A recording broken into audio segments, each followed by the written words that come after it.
camel of family and so on. Uluana ban umokolobio bodawa.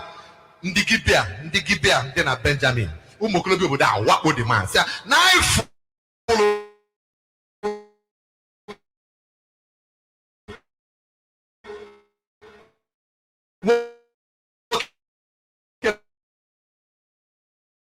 Now 20 verse 20.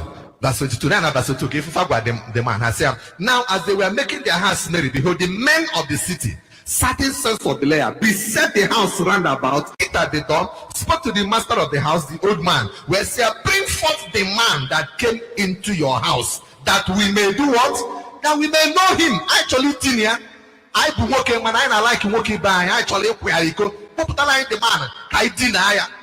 This old man was about the man, man. And when Mama exactly if a man and care lot na Sodom and Gomorrah. Can't you know when the wine couldn't have a natural wine? But now you work and I work, I get in a limo car. I get near Homotata.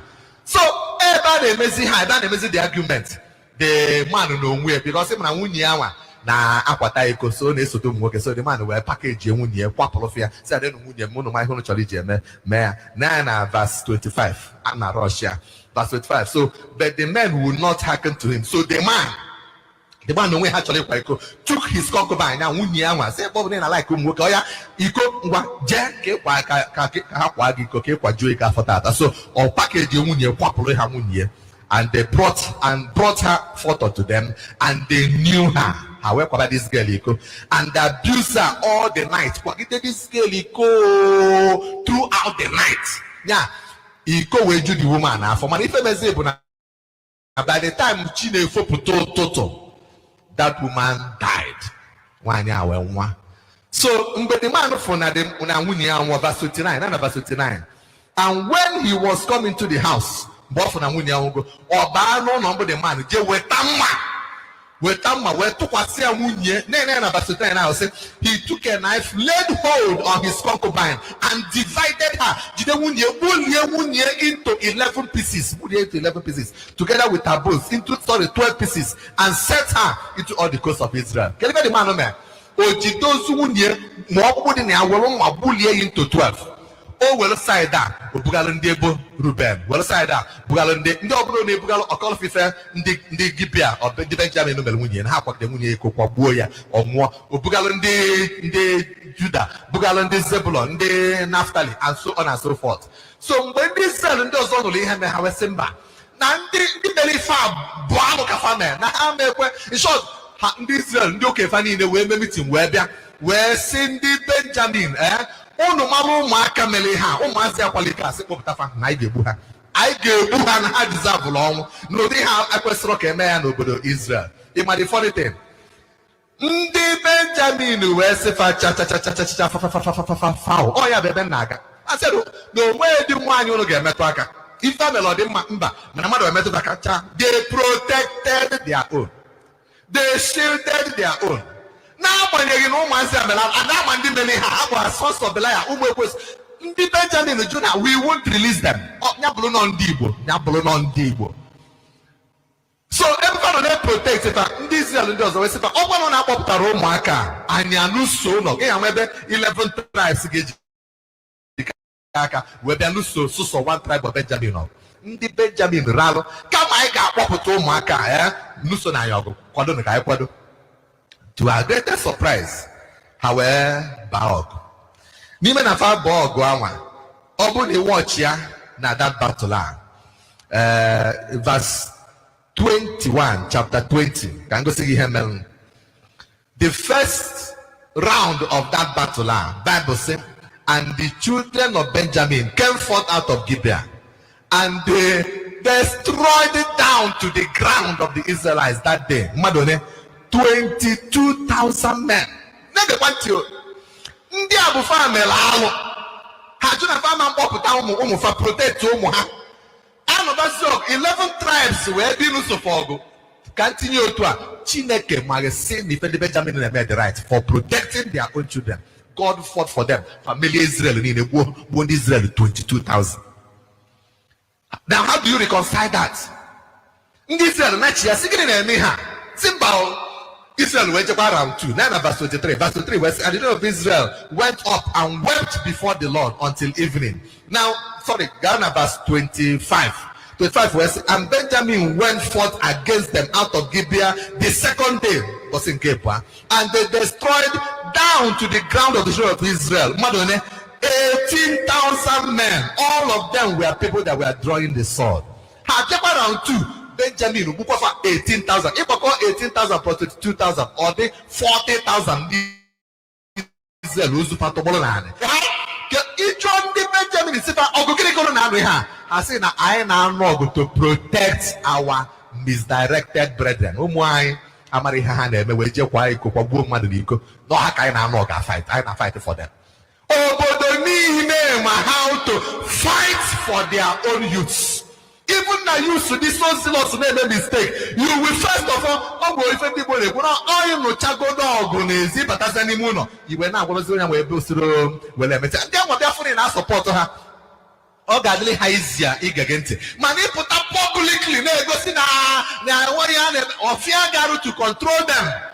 That is exactly the situation I'm on here. Get on one Igbo land. And the including story Gaba you will discover wisdom of God about an even Israel no how we decided kafa weta aja hachu aja Gideon didn't Benjamin and Ken because they were fighting to protect their own, even though yet God did not allow them to be defeated until Israel were just aja kafa in verse 26 they fasted the west and they offered burnt offerings and peace offerings. Then verse 26. You want to say now verse 35. If you know broaden Israel the Benjamin or broaden Israel ha to charge in verse 26, verse 35. We're saying look at verse 35. No Bible say and the Lord now entered into the battle and smote Benjamin before Israel. So Chineke we will care where the million Benjamin, not Israel Chineke because of Aja. They brought God they by sacrifice they brought the presence of God into the equation. If not, Chineke in the Benjamin because they were fighting to last to protect their own children. Ona waliobi oni wuterine mbe I gaba noro otu a ifu nwai even don't have a mistake man if you see the elites kafa bulie ni si balona abu bulu faga na lata just si pute aeroplane si pute jet si never no si buwa ona waliobi because all they are against national law or they are against what Chineke si weko. I just pray na Chineke ganyela anya aka.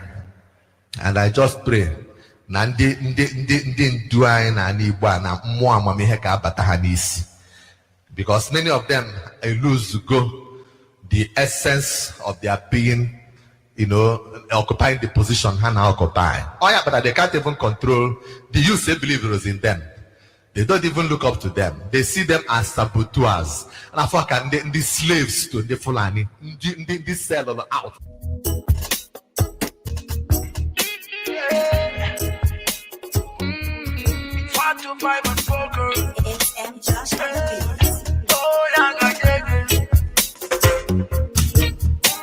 It's time to break loose from the chains. It's time for our freedom. Africa. Cause we can never let them negotiate our freedom. No. Hundreds of years is gone. No Messiah came for the black man. Told us that Jesus died for the black man still they suffer. The truth be said, Africa will rise at the right time, and the time we're waiting for is right now. No one can hold the truth for a long time. Oh no! So stay awake. The sun is risen from the east. And the Messiah you're waiting is right here. And no one is gonna try to stop that. I can hear a great call for justice. Freedom. Let the sun rise. Freedom for Biafra. Freedom. Freedom the Kano. Oh, song of salvation, freedom. Let Africa rise. Freedom for Biafra. Freedom. Free Nnamdi Kanu.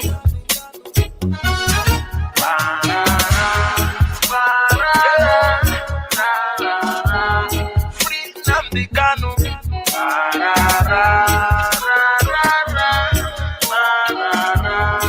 Freedom for Biafra.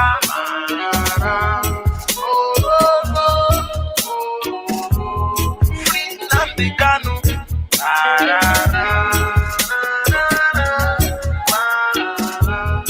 Freedom Africa.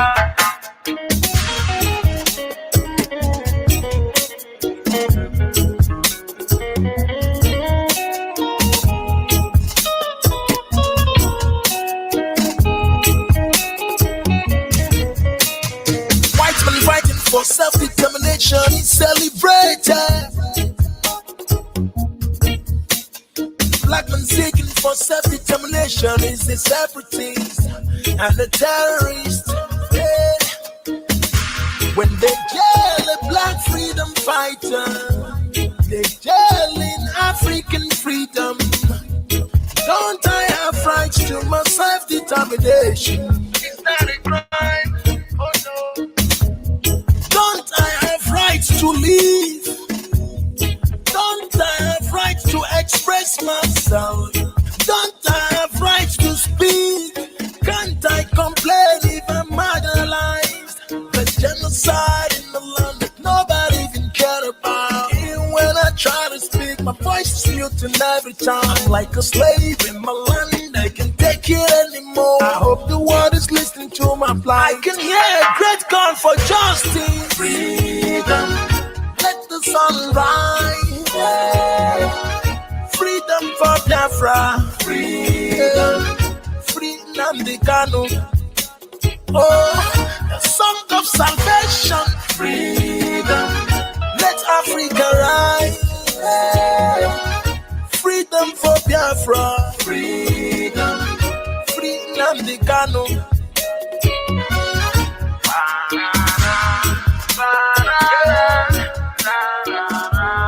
Free Nnamdi Kanu.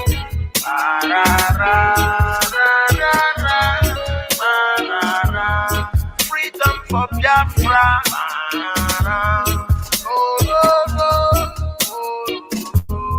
Free Nnamdi Kanu.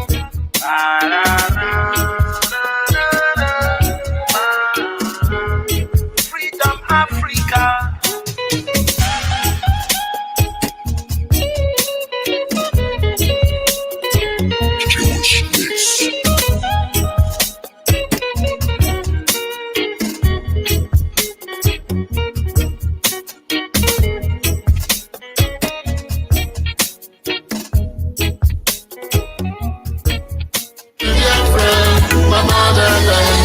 Biafra, my fatherland, Biafra.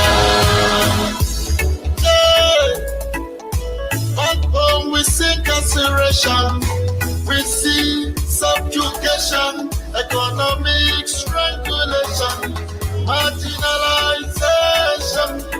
We also see Islamic invasion. They come with oppression, killing and naming us. They do that with impunity and aggression. We need emancipation from this British oppression. I'm going home, I'm going home, I'm going home. United Nations, I'm going home. I'm going home. I'm going back to Biafra. Going back to Biafra. My motherland, Biafra. My fatherland, Biafra. Hey. Modern day slavery, political asylum, so many years on exile. It's time to gain our freedom. I'm tired of washing toilets. I'm tired of cleaning this. .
Good morning, good afternoon, good evening, and good night, great Biafrans and lovers of freedom.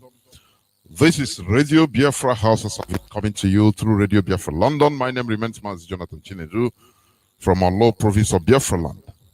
We are here live and direct. Today is the 16th day of July in the year of our Lord 2021. Without wasting much time, we are going direct to the head of the Directorate of States, Mazi Edoziem, to give us the briefing. Mazi, you are welcome. Over to you. Thank you so much, Mazi Jonathan, and good evening from here. Good evening, good afternoon, good morning, and good night to all of you great Biafrans all over the world, depending on your time zone. My name is Mazi Edoziem. I come from Ihe Oma. Ihe Oma is the province of Biafra land. And by the grace, the mighty and merciful Chukwuka Biama, I serve the indigenous people of Biafra in the Directorate of State as the head of Directorate. Biafrans, I bring you message of goodwill from the leader of the indigenous people of Biafra, Mazi Nnamdi Kanu. Despite or irrespective of his condition, irrespective of the tortures that he has been put through and continue to be put through, our leaders' main thought is about the family of the indigenous people of Biafra, IPOB worldwide. He has all of you in his prayers that you all may remain resolute, that you all may remain focused, disciplined, and unwavering in our march to freedom and in our struggle to restore and reclaim not only our heritage, but the honor of our people. I will therefore ask all of you to, as well as Onyendu has you in his prayers, we as well must have him in our daily prayers. I am quite aware, very much aware of the expectations of our people as it concerns our struggle for freedom. I am also aware of their expectations on the leadership of the indigenous people of Biafra worldwide. I wish to state that the Directorate of State of the indigenous people of Biafra is working assiduously and in consonance, in tune, in agreement with IPOB's fundamental principles, policies, and objectives. This Directorate of State, which our leader, Mazi Nnamdi Kanu, put together, we shall not deviate one bit from any of these fundamental principles and policies and objectives because they are the soul of our movement and of our struggle.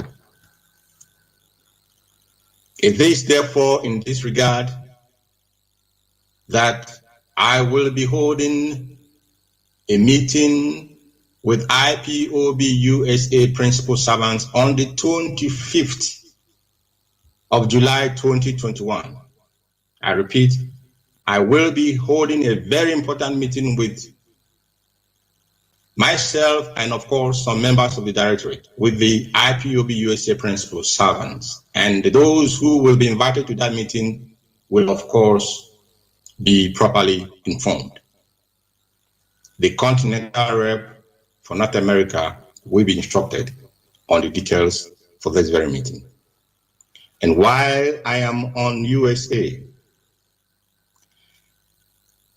it is very, very saddening that we seem to ignore the precarious situation which this family is presently in. It seems that we probably did not quite comprehend that this moment is a moment in which we must put all our energy together and use that energy to pursue the very most important thing confronting us at this moment. And what is that thing confronting the IPOB family at this very moment? We are all aware, we know, that the leader of this great movement at this very moment, as I speak to you, Biafrans worldwide, is in the custody of the enemy. And it baffles me to begin to hear and see and read what is emanating from the family in the United States of America. I begin to wonder if we actually understand why we have been given responsibility and duties to carry out as principal officers, and as well why we are members of this great family. We must not get ourselves distracted, and we will not allow anyone to get us distracted. Every effort is being made and must continue to be made, because the single most important thing that we have to do, that this great family need to do, is to ensure that we focus on making sure that the health of the leader of this great movement, Onye Mazi Kanu, is not in any way jeopardized while he remains in the custody of the Zoological Republic of Nigeria. And we cannot, by our own selves, we must not, by our own selves, contribute to a situation that will, even if in a very little way, complicate his very serious health situation. This very movement must all join hands together to ensure that our leader is a free man at the shortest possible time from this day forward. Our lawyers are doing excellently well.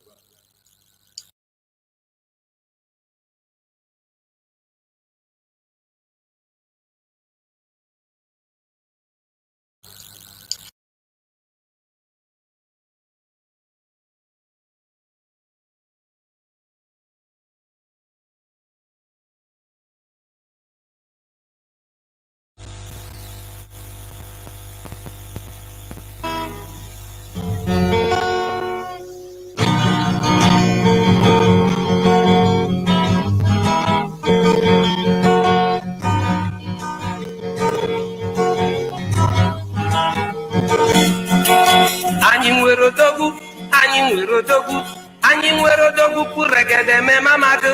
anyị nwere odogwu anyị nwere odogwu anyị nwere odogwu kuregede me mama gị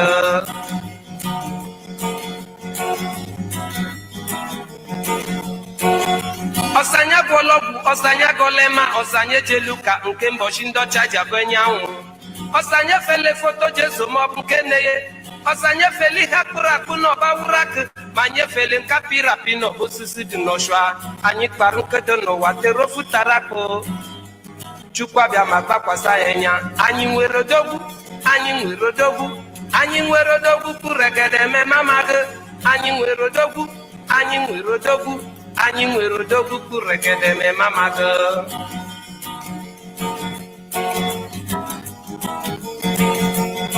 ọsa anyị kpọgbu ọsa nashi na ihe nata mgbasị bọni yoruba sụa na ihe mgbe okpuru anyị ejelu ka he na ihe bụ ndị akịrị kpakpa ma nye sole mohammed n'ọbụ onye ra ha jikọrọ ka ezunu biafra izu amosu chukwu abịa ma kpakwasa ya nya anyị nwere odogwu anyị nwere odogwu anyị nwere odogwu kuregede me mama gị anyị nwere odogwu anyị nwere odogwu anyị nwere odogwu kuregede me mama gị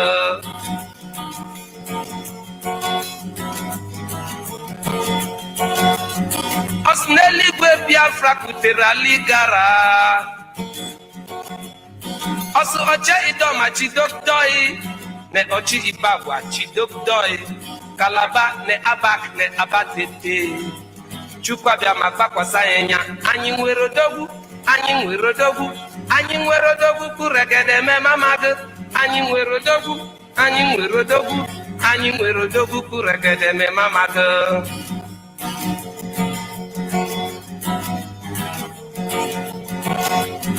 ọkpọ na-agwa Naijiria bụ nu avronya oruru nnekwu banagban Biafra ibere dube ji ya majike ụwa bụ onye merike mgbe ojukwu zuru gbabaliribo chukwu abịa ma kpakwasị ya nya anyị nwere odogwu anyị nwere odogwu anyị nwere odogwu kuregede me mama gị anyị nwere odogwu anyị nwere odogwu anyị nwere odogwu kuregede me mama gị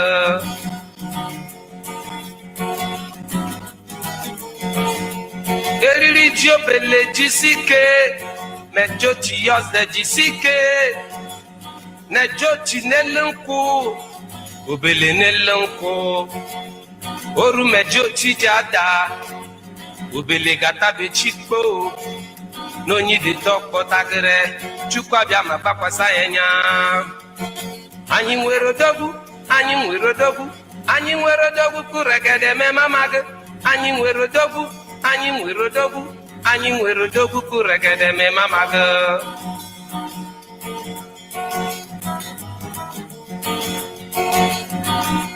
Nnamdi Kanu ahịenyi ụwa Nnamdi Kanu ahịenyi ụwa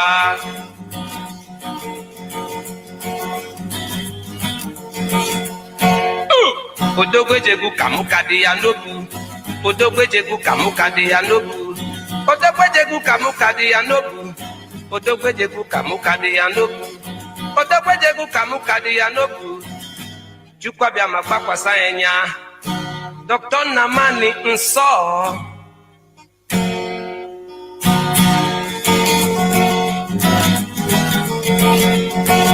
nde mbonga daga gede mbonga daga newe mbonga daga gede mbonga daga mainjegre mbom nde mbonga daga newe mbonga daga main lagre mbom newe mbonga daga gede mbonga daga main tuire mbom newe mbonga daga nde mbonga daga mainjegre mbom gede mbonga daga gede mbonga daga main kwalaga mbom newe mbonga daga gede mbonga daga main jegre mbom newe mbonga daga kunkun kokele kokele kokele kunkun kokele kunkun kokele kokele kokele kunkun kokele Pum pum pogele pogele pogele. Pum pum pogele. Pum pum pogele pogele pogele. Pum pum pogele. Pum pum pogele pogele pogele. Nwanne gị ọ iwu mere Nnamdi Kanu solu mmụọ gbuo solu mmadụ kwa ọ iwu na-eme unu ejegoje kidnap te atụkọcha ego unu agọlago afọ ebe unu niile na-agọ Ifeanyi Ụba isi anyị na aka ga-adọrọkwa na njide jidelu Nnamdi Kanu na gị na Ojukwu bụ 5 and 6 anyị anụgo ilotala mgbe gị na ndị IPOB na-anụ ọgụ na Nnewi Ifeanyi Ụba ichefulu Obianọ si n'aka ya adịrị ya Obianọ mmadụ one na Anambra steeti IPOB mmadụ one ka egbugoro na Anambra steeti n'anya gị ka eji egbe ndị amị ji egbe mmasaka onye nwere idea Obianọ aka ga-adọrọpụ ya kedu ihe a na-akpọ ya bụ Emeka Ọfọ si n'aka ya adịrị ọgọcha aka ya lọya Nnamdi Kanu amụgobeghị ọkụ mụọ vileji nọ ebe ahụ ọkụ Ifeanyi kedu ihe a na-akpọ ya bụ Emeka Ọfọ jide SA ya tụnye n'ime buutu mụọ onye ọkụ Emeka Ọfọ onye nwa melie o nwekwa ihe gbasara ya ọ sịkwa n'aka ya adịrị ya ndị Fulani sendelie ọbịa n'Ụsaba lọya Nnamdi Kanu ọgụfụ n'orizin ụdị ihe na-eyi uzu ha ga-egbuo nwanne ọbịa igbu nwanne ọ sịkwa n'aka ya adịrị ya kedu ihe a na-akpọ ya bụ Okezi Ikpeazụ onye nke aka ọ ka na-ama ọkụ anyị ọ na-enwe aṅụrị ọ ka na-eyi efe ndị dọt ndị Naijiria na-enwe aṅụrị ọ sị na aka ya adịrị ya mana before this thing unu echefuru na Okezi Ikpeazụ si na ya na Nnamdi Kanu na ha ga-enwe mitin na ha ga-enwekọ mitin wit Nnamdi Kanu na nsogbu adọrọ na ya chọrọ udo mgbe aka ha ji wee kpara dị nkata Okezi Ikpeazụ o chefuru anyị na ya kelee nke a na-akpụ ya nke nọ n'Imo steeti Rocket Man nke onye nke adị mere ana na bi egbuti ụmụ ya na-enwe aṅụrị rọket ya na-aba n'ime ọhịa na-egbuchi ụmụ ogbenye na-egbu ụmụ ogbenye ma ndị na-akọ ugbo ụmụnne nwaanyị rọket ya na-aga everywhere ọ na-amazi aka wuti nwoke North Korea Rocket Man Rocket Launcher Man onye nke a sị na aka ya adịrị ya ọ sị na Chukwu were ọchịchị nye na onye tinyere anọ ọdee ndị ọchịchị na onye nwere uso na one of the strongest man enwere n'ala Igbo rọket ya na-aga ebe ndị Igbo nọ na-egbusisi ndị Igbo rọket ya na-afụkwa Fulani herdsmen nọ n'ime ọhịa ọsọ ndị Igbo ka rọket ya na-afụ ọ lụcha rọket esi chụba onye Igbo efu ya gbuo onye ndị ọchịchị unu niile agọọna onwerezi ya ma ihe mere etu esi wee jide Nnamdi Kanu ichere ndị Fulani ka ya na Nnamdi Kanu mere mitin na Kenya ichere ndị Fulani ndị Igbo be anyị ndị Igbo be anyị mana ihe mwute ka ọ bụ na ndị Fulani na-ene anya ha na-akpa nkata chile egbe chinye ndị Fulani ụmụazị Fulani abaa n'ime ọhịa na-erepụ ụmụ nwaanyị na-egbu onye ọbụla o nwere onye Fulani fụrụ kọndem si na ihe a na-eme adọrọ mma ha ncha laikili ihe na-eme ha ncha bụ ndị mieti ya ala mana nke unu isodofu unu nwe nzọ nke unu kwechiri si na nke ndị Fulani mere dị mma ọ bụ na unu na-eme mitin etu ndị Fulani si eme mitin unu mechaa mitin unu akwụrụ chim kwụnye stampụ ọya abụ alụ ọwa alụ ọkwa unu onwe ihe mere Nnamdi Kanu ka unu ra ndị Igbo anya gbaghara unu nke a bụrụkwa na ị nwere ego ọ na-Igbo bilonia ọ bụrụ na ị nwere ego sọsọ ihe a na-agwa gị 1,000 or 2,000 men maachị alụbata na be gị ewelebere osisi na ọ bụrụ egbe ewere osisi akụọ ụlọ gị kutuo ya na ana mkpam nye gị ọsọ ebe ọ bụla ịgbapụta n'obodo oyibo achụpado gị from there release kwanụ ya ka ị chekwa na mgbiri egwu nekwa m anya na mkpụrụ anya release Nnamdi Kanu jekwanụ biznes ahụ mbelụ ọwọrọ ahịa ọwọkwara ahịa ka ị hapụ ichekwa ihu na ha eje eme ndị Fulani injinia jide na nwere ihe ga-emere jide na ihe ga-emekwa okwu ojiji ka a na-eji ndị mmadụ mbọsị ọbụla aka ubel na ba asị mapụta na steeti maka Nnamdi Kanu unu apụ ọsọ dade ka ị ya afụkwa the madness dị ebe ndị Igbo nọ na unu chekwa unu ji emebe ndị amị training ndị amị unu ga-eji wee gba ndị mmadụ egbe onwekwa ịchọ ịmanụ ka anyị gụbara unu Because comment benu here. The benu no hai homan na the kanu melo. On na the kanu melo. Nandani. Nandi police na anakose ndị ba ego n'ụzọ na hapụrụ n'ụzọ. Nnamdi Kanu bụ ihe chọrọ ndị Fulani na-erep ụmụ nwaanyị. Mee na ndị ụmụ nwaanyị ada-eji ugbo na-erep. Ọ Nnamdi Kanu mee kwụsịrị ya. Ọ ngụbalụ na ihe ọma melụ. Comment ya no here kọbalụ unu mama lotebelu unu na-elotelu unu ha ihe ọma. Just na comment so ihe nni dị comment ebe anụ nwa bụ ihe ọma Nnamdi Kanu mere na type na ya na-ese ka people na-afụ ya. Nwoke Chukwu welu nye ndị Igbo. Nwoke Chukwu kwọchachala aka si anyị na-emie onyinye ọma ya ka unu bịa ikpigbu. Bịa na pigbuo ya. Unu ga-apigbuo mana ara ya afọ unu. Nye nwee ihe mere Nnamdi Kanu ka unu fụrụ nya unu mecha politics na nka. Anyị gba unu na-achọ ka ọ hapụ inwuru ọkụ. Anyị gba unu na-achọ ka ọ hapụ inwuru ọkụ anyị na unu. Anyị achụ mgbe akụ eji wee chụọ unu chụọ nye onye achụchalụ ifu na ego na onye nwe mmadụ ka onye nwere ego. Nonsense. Unu debelado unu ji ego. Emeka fa from up iwe ka to bunu ụzọ adịa. From up iwe ka ụzọ adịrị ya. I nwere ụzọ ị na-akpọ unu bụ ndị bilonia. Eneko bilonia. Eneko. Unu enwere ụzọ. The other campaign na-eme Ifeanyi Uba afọ na ebe ọ na-ebe onwe etu big boy. Ọkwa na-elu pọtọpọtọ ka ọ na-eme campaign n'elu pọtọpọtọ. Ọ banyekwa na ọchịchị ahụ da pọtọpọtọ ahụ ga-anọkwa de. Nye nwere onye unu tụnyere votu. Nke bụ Soludo.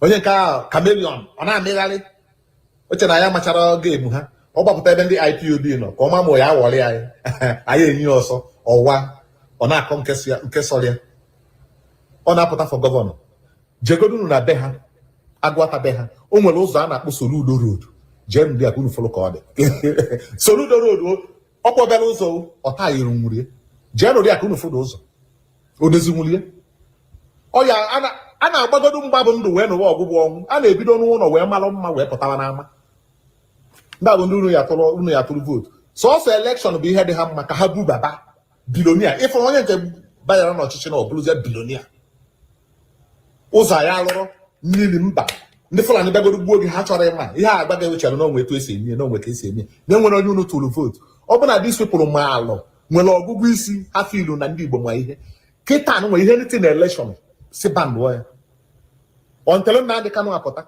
onye abụ the unity ya na-ekwu okwu ya unu ya emere ya unu jọsụ na-agọchala aka unu na-agọ ya nwee ihe ndị Fulani mere Nnamdi Kanu mgbe aka unu ya eji wee fa aka unu na-agọchala ya eji mma wee gbubicha ha ncha eyi ejiri mma gbubicha ha niile ọgbaghara agụ unu chọrọ unu afọ ọgbaghara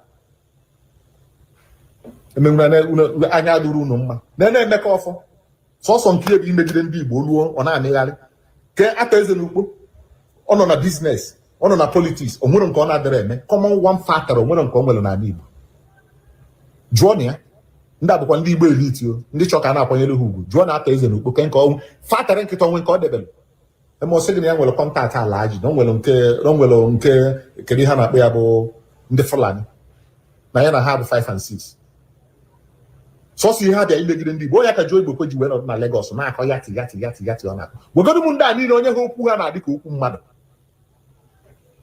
Ifeanyi na be na-abịa agọchala anyị n'aka ga-adịrị ya na onye ọmụnwa bụ ihe isigodo n'aka ga-adịrị Ifeanyi obe ma ndị lụrụ ọrụ a ka bilonia ma ala ibie ọ ndị bilonia unu n'ihu ụra unu ma ka unu si konuku ya ofu onye m jigodo aka mma alụ na ọ na-alaiki ụdọ ọrụ ahụ bụ kedu ihe a na-akpụ ya bụ Emeka Ọfọ ọnọdụ person again bụ ndị ụba onye nke anwa ị nwere ike trọs onye ahụ ịmara ihe kidnapping na-adị ha mma etu a ka ha si je nwuru ngige kidnapụrụ ngige na ndị ụba ndị bụ ndị anyị nwere ha niile a na jip ụzọ adọrọzin onwezi ụzọ dị ha na-ekwukwe n'okwu seaport na airport nke ekonukọ nwee na-ajụ ajụjụ 2.something billion o ihe eji eru ya jee na Ghana ka unu fụ nke ndị Ghana lụrụ amara mma nke Ghana orukwa 100 million mee nke ndị Singapore lụrụ mee na ihe mechapụ ya eme na anyị na-akpọ ndị Fulani akpọzina ndị Fulani na o nwere ihe ndị Fulani mere okwe ka a na-azụ onye lili onye awọrị ka agba o nwere ihe ndị Fulani mere ọ disepụ bụ ihe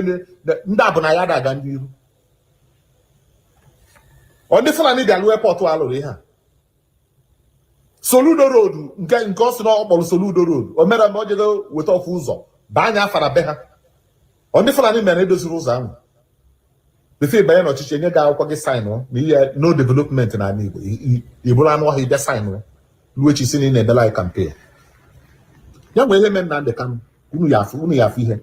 Or we have no the can name politics, Kunu GMA, on your brother against the can a new position. Kunu legal, I had to Unu there. And that process, I will do to Unu. I had to go before I do to Unu. If una, only one mother, only one ego. Young release him na the canon, more sorry, Unura Weje, Konuko, Unu can abisi aquara. Unamado de age in the mother. Mbose release yellow, Mbosindi, EC IPOB in the mother, one. Back when you were what he had.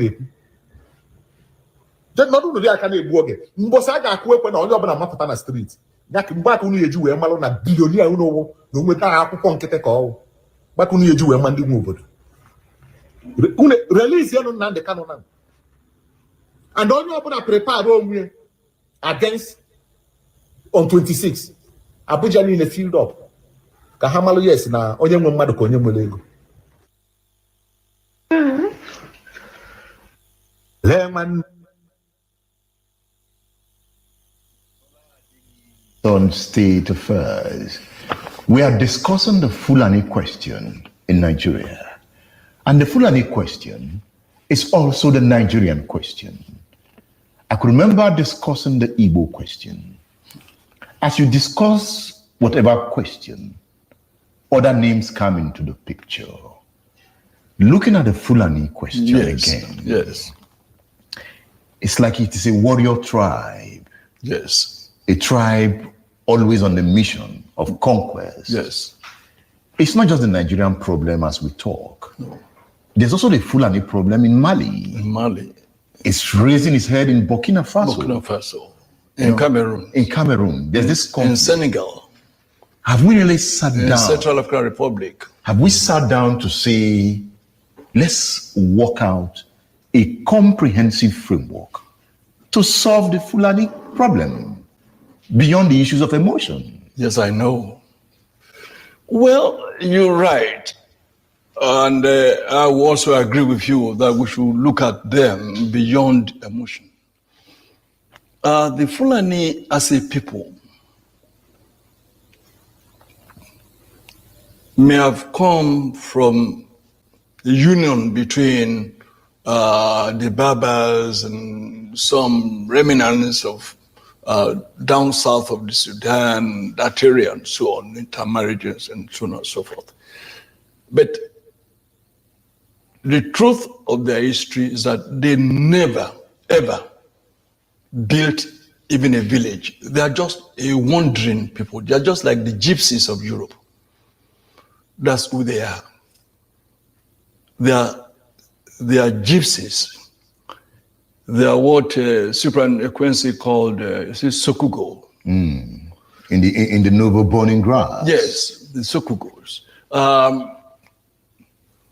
And because they are stateless, they are townless, they are villageless, they've always roamed about in the bushes and so on and so forth. So let's give them citizenship of states. Yeah, but the way they grew, the way they emerged, in fact, giving them a state is anathema to what they consider to be their culture. They grew up with animals. Culture is not constant. I know that is the majority of them have resisted change because we're not giving them education. No, there were some of them who were educated, who had opportunities in the countries where they were, but they deliberately, those who emerged and they were educated, preferred having their majority still being underdogs so that they could continue to exploit them and use their state, the state of their being, to take advantage of the larger communities which those who have now escaped from these bushes are now settled. I'll tell you what they're doing. I've just cited the case of Jubril Aminu. And Aminu Kano, a Hausa man, fought this round. He was, Aminu Kano, God bless his soul, or said, look, let us rehabilitate them, be somewhere. But the thing is that those of them that emerged, like Sadarino, like even Danfodio, not only will they not want to allow the larger communities among themselves to settle down. They would rather just be a minority. When they conquer a place, make themselves the emir of the place and allow their own members to still be roaming the forest.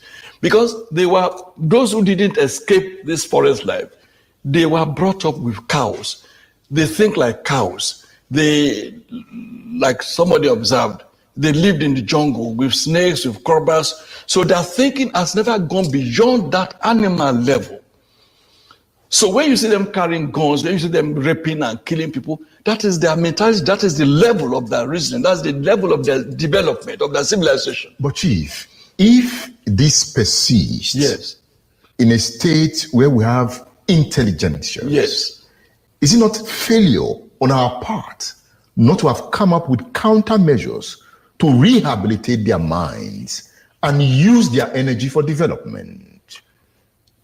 We ought to. We should have. That was why Awolowo wanted to be president of the whole of the country, so I could spread the kind of civilization he brought to the Western region, which Zik also brought to the Eastern region. Which Ahmadu Bello tried to bring to the Northern region. Which Ahmadu Bello tried to bring to the Northern region. But they resisted. Ahmadu Bello tried, but Ahmadu Bello still preferred the Fulani dictating the pace everywhere, even in the north, which was not the case in the south. When Awolowo brought Western education to the west, it did not discriminate between the Yoruba or the Edo or the Ijaw in Western region. Azikiwe or Okpara did not discriminate between the Igbo or the Kalabari or the Efik or the Anang or the Ijaw in the Eastern region at that time. Unlike the case of Ahmadu Bello, what he did was to ensure that he created fiefdoms. He created fiefdoms and made sure that the owners of such nationalities were brought under. And so they could not influence the global picture, even of the other region, which ought to have been. Even the colonialists could not influence the social structures of the North. Because they didn't, exactly, now you're talking. They did not allow it.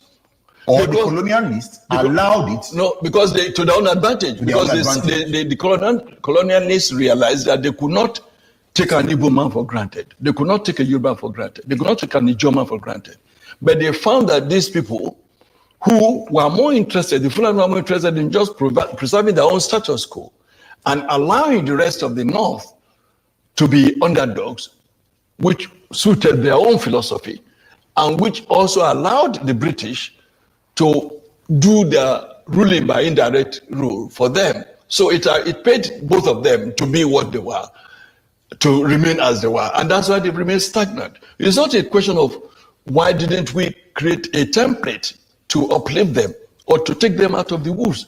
It was because, one, they say it is their culture. Two, it pays their leadership, the few that had escaped from the bushes, to subjugate the rest of their people. Is religion a problem here? The average Fulani person is not a religious animal. We have so many friends among them. They drink, they fornicate, they do all the things that all human beings do. So it's not a question of religion. There's no question of anybody being truly a Muslim there. You know, even I knew a chief judge who was supposed to be leading Muslim prayers, who anytime he came to me in my official residence, would put a brandy or whiskey in the mug and they'd be drinking and they would smoke and all that. So I don't think it's religion. When they started this Sharia, how many of them are obeying the Sharia? How many of them? No, not none of their leaders. So it's not religion per se, but they use religion to deceive people and say, Hausas were not Muslims at all. So they say, well, let's give you a superior religion, we'll give you Islam. But that didn't apply to the South because we've had Muslims in Yoruba land even before 14th century. So truly what we are fighting against, or what is going on, is clash of culture. And civilizations. And civilizations. That's right. Not really the Fulani versus the Igbo or the Fulani versus the Yoruba. No. It's clash of civilizations. Yes, clash of civilizations and clash of cultures. Yes, you're right. That means we have not really integrated as a people. Never. We have never been. So the word the Nigerian people is a fallacy. Is that what you're saying? Yes. Because, again, in those days, you will say, there have always been Igbo markets, Hausa markets in Enugu. There have always been sabos in Shagamu. But those sabos were occupied by Hausas. Hausas are peaceful people. We traded in Colonial. We did even the few Fulanis that came with them at that time, when you had a sabo in Shagamu or in Ibadan here, they would still look for one Fulani man and make him.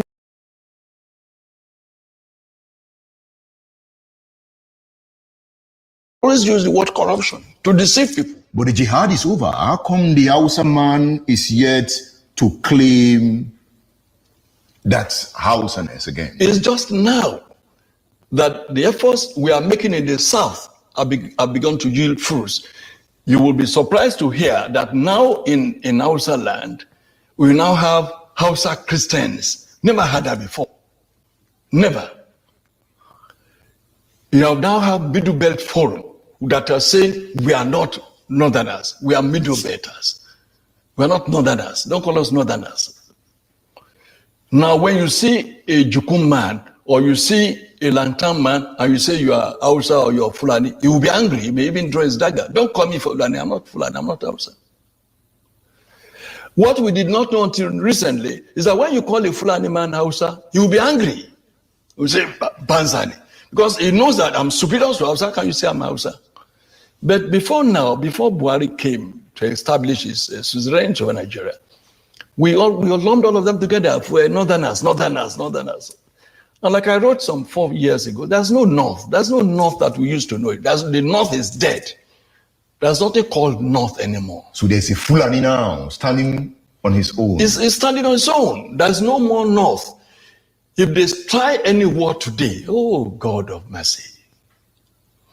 The kind of cohesion you had in the army, the military in 1966 will never happen again in this country, if there is a country at all.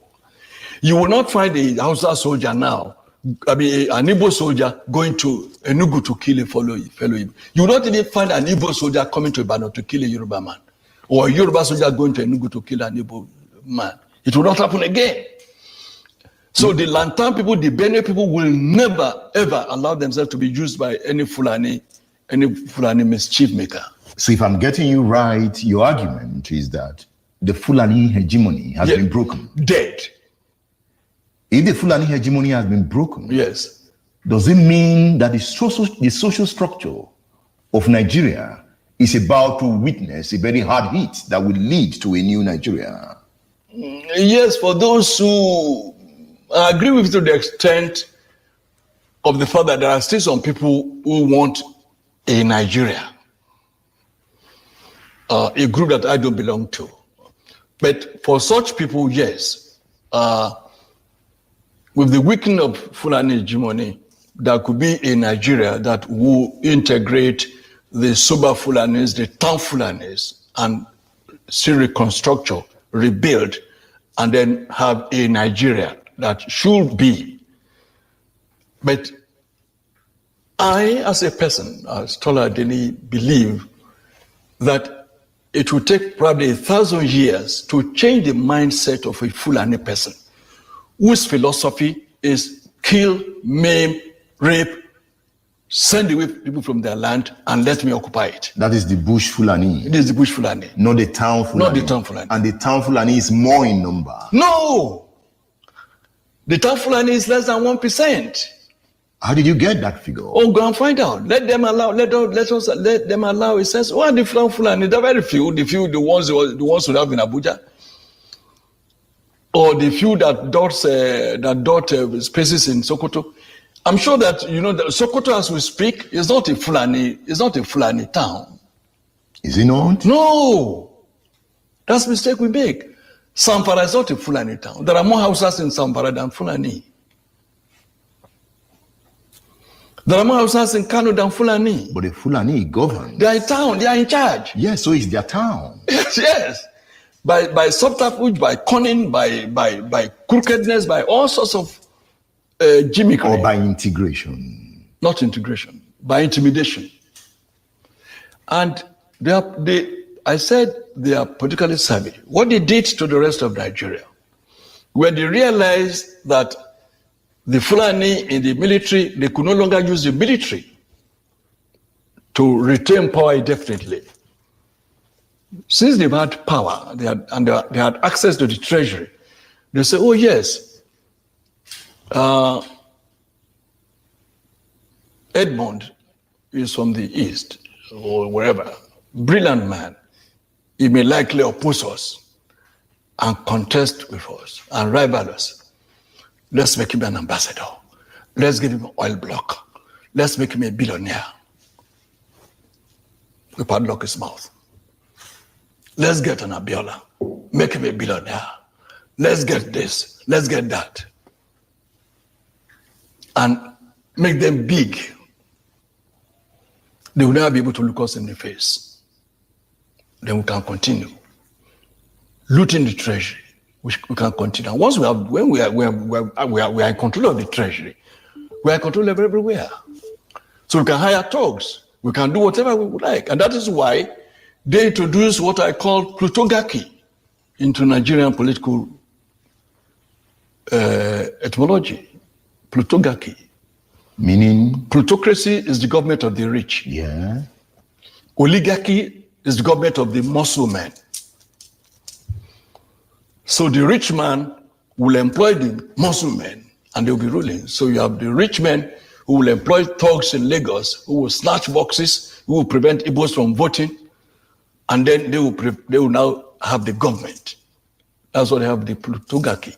But the plutocrats will still be ruling, and the oligarchs will still be their foot soldiers. You know, you've always talked about how savvy the Fulani man is in politics. Oh yes. But you also have savvy politicians in the South. They never had power. They are beginning to have power. Oh yes, now. So they've learned. The power they have is still a few of them that, I mean, you can count those who have power on your fingertips. The fact that you have governors, I'm sure you're not referring to having APC governors who are Southerners or PDP governors or Southerners. Yes, that's what I'm referring to. No. Is that not political power? When you are a governor and you cannot give order to your chief security officer, you cannot command a commissioner of police in your state. You are a governor, you cannot pay your judges. You know, judges are being paid in Abuja. You know now that the salary of NTA staff, Nigerian Television Authority staff, all over Nigeria, their salaries are being paid straight from Abuja. You are a director of NTA in Enugu or NTA in Abeokuta. You cannot pay this. You cannot pay the salary of your staff from your office. Which power do they have? That they have to go to Abuja every month to collect doles to pay their salaries. So when we say some of them have power, you have some who have occupied position of power, but they are still just in office. It's only a few of them that are now trying to assert themselves to return, because now they've been pushed to that level by their people. Look at the case of Amotekun now. God save the soul of any Yoruba governor that will publicly go to the street and say, I don't support Amotekun. He knows that his parents will be killed. He knows. No Yoruba governor will publicly say, I don't support Amotekun. Now, before we round off, there is the Fulani question. Yes. There is the Igbo question. Yes. And there is the Yoruba question. Yes. We have been discussing the Fulani question. Yes, sir. If we don't resolve these questions, we'll go our ways, right? Yes, certainly. But we can answer these questions and build a one Nigeria that you don't want. It is possible. Nothing is impossible, but it is difficult.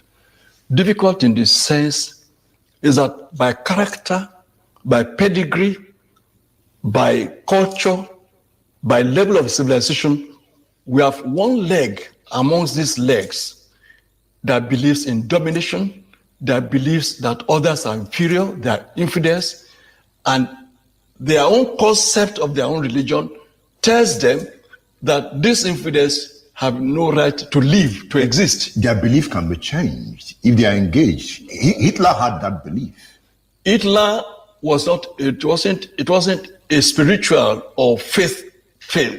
It's just a belief. We are not talking about faith. Faith is very emotional. Faith is very fundamental. Those who believe in God, it's very difficult to stop them from believing in Despite God. this belief, we've been together since 1960. I know they did not, they had power, and the rest of the country allowed them to continue in the hope that it will change. But when you now had the great poverty in the north, you now had all these emergencies, I have all these insurgents and all those, built up, that people now begin to say no. So that might be the shock that will create the change. It might. I'm not saying it is impossible. I want to say it's difficult. It's possible that the 4 million or thereabout Fulani who are terrorizing the rest of the country, it is possible for them to have a change of heart. It is possible. There's nothing impossible. If that happens, it will be a great day. But I don't see it happening, and I don't see it coming. What I see coming is that, like a people who are deaf and dumb, they want to pull the pillars holding a building on themselves and collapse. Teacher Bento has spoken, right? Buso.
Good morning, good afternoon, good evening, and good night, great Biafrans and lovers of freedom. This is Radio Biafra House service coming to you through the auspices of Radio Biafra London. My name remains Mazi Jonathan Chinedu from Olo province of Biafra land. I welcome each and every one of you to welcome your friends and well-wishers. Please, we are live and direct. Today is the 21st day of July in the year of our Lord 2021. I hereby welcome each and every one of you to welcome your friends and well-wishers. Even welcome your enemies. It doesn't matter because we are not discriminatory here. What we preach here is freedom. Nothing but freedom, freedom, freedom. Thou shalt know the truth and the truth shall set you free. That is the basics of what we do. Making you to know the truth. Exposing the lies of our detractors. Because you know what? Lie does not pass the test of time. Lie is with lies. People will be enslaved until you open your eyes. And how can you open your eyes? By knowing the truth, by being exposed to the right information. That is it. Therefore, do not be deceived. Here on Radio Biafra, we are not discriminatory. We are not interdicting anybody from listening to us. We want even the whole wide world to listen to us. Because here we are apolitical. Here we speak it as it is. It doesn't matter whether you are Hausa, notwithstanding whether you are from the Bachama, the Kanuri, any part of any indigenous population of the north.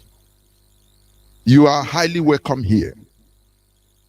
Do you know that that lone protester in Austria, I think yesterday, that was trying to open the eyes of the so-called Super Falcons or Super Falconers, I don't know, the female football team of Nigeria. You know, you will be surprised that even it's not a Biafran. Do you understand? People are knowing the truth. The truth is catching fire. Do you understand that? That is what will solve the problem. You knowing the truth and using it rightly. Do you understand? Because with lies you will be caged into darkness. Lie is just like darkness. You will not see nothing. Truth comes and the lie disappears. It's just like light. Light shines in darkness. Darkness cannot comprehend it. You know, there is nothing like that dark matter according to science. Scientists are trying to research whether there is anything like dark matter. But for the meantime, there is nothing like dark matter. For now, for science, darkness is just like an illusion.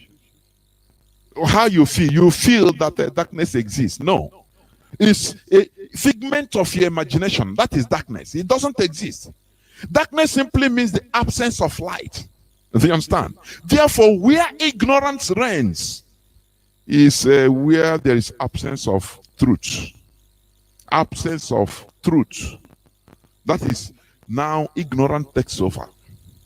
When you see darkness comes, is the absence of sunlight. Once sunlight is covered, now darkness comes. It doesn't mean that there is anything that is darkness. So to it like ignorance. You know, I used to say this here. This world we are in here, this modern age, nothing changed. But today we have an aeroplane flying from one point to another. Chunk of metals, tons and tons of metals and plastics flying on air. Now, sometimes you should be asking yourself this question. Why were there no aeroplane during the time of Christ? Do you understand me? Why was there no internet in the 18th century? Why? Does it mean that this world we are in changed and all of a sudden, things started happening? No, no, no. The crude oil deposits have been there anywhere they are. Kbaud deposit has been there. All the mineral resources in this planet Earth, they have been there right from time. But do you know what changed? Do you know what happened? Due to ignorance, human beings have not been developed to discover all these things and the usage. And many more things will be discovered in the future. Some things even we don't discover now. Do you understand? So what am I trying to say? My analogy is ignorance blinds you from reality, from seeing things that are there, from knowing things that are there. Because of the underdevelopment of human being, the human brain, humanity at the time of Christ, at the time of Abraham, they were not, their brain were not developed enough in order to discover and build aircraft.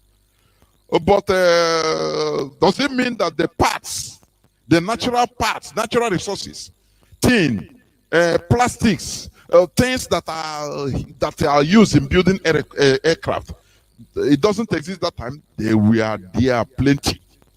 But because of ignorance, lack of knowledge, all these things could not be built that time.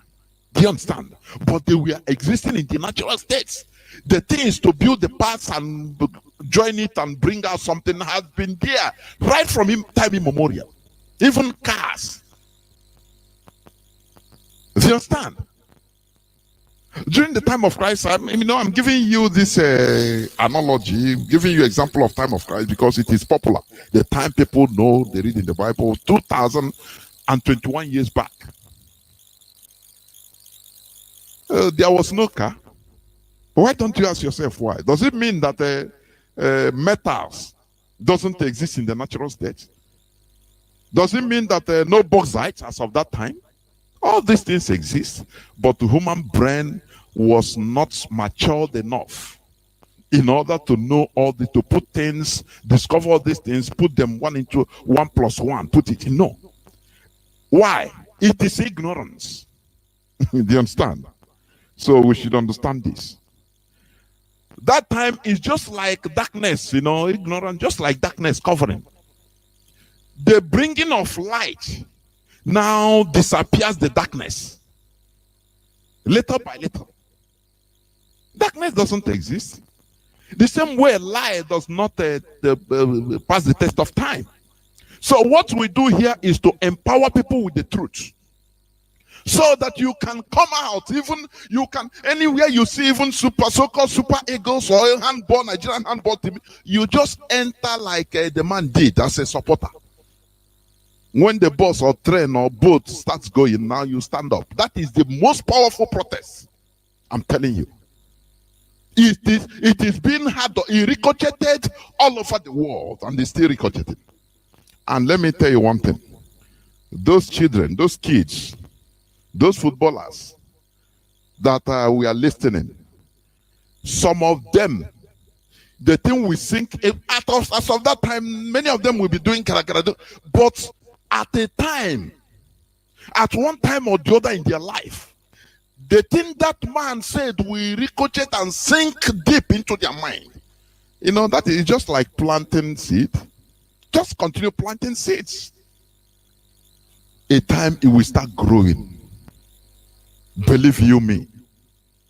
It is very powerful. Therefore, I call on each and every one of you.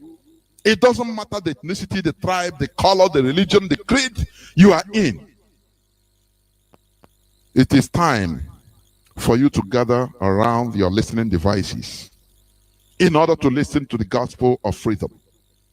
The gospel of the genuine liberation of African, Sub Saharan Africans. The gospel of the restoration of Biafra.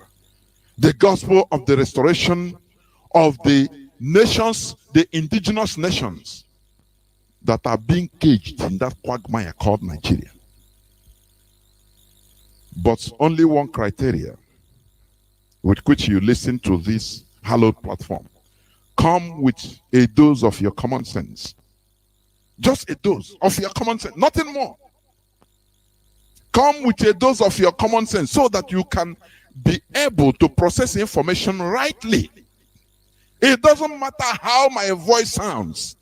It doesn't matter the preacher, the messenger. That is not the problem.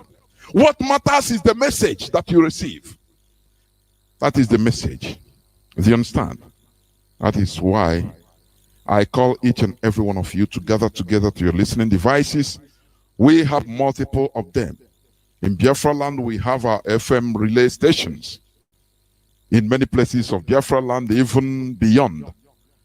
And you can listen to us via IPOB Community Radio. Radio Biafra London. Simple Radio, tune in, all these things you can grab anyone you want. As far as you have any internet enabled device or devices, you can listen to our voices. I welcome each and every one of you. And also, live on Facebook, please go on Radio Nigeria Hausa Service. That is where we are always live. Radio Nigeria Hausa Service. You can be listening to our voice. We are not discriminatory. We want the Hausa people to be free from the shackles of the Fulani Caliphate. We want the Batama people to be free.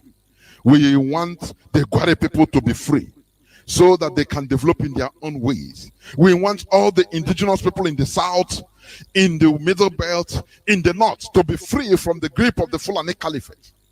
That is what we preach here. So you don't misunderstand us. And do not listen to the voice of gossip. Because gossipers, they change the narrative.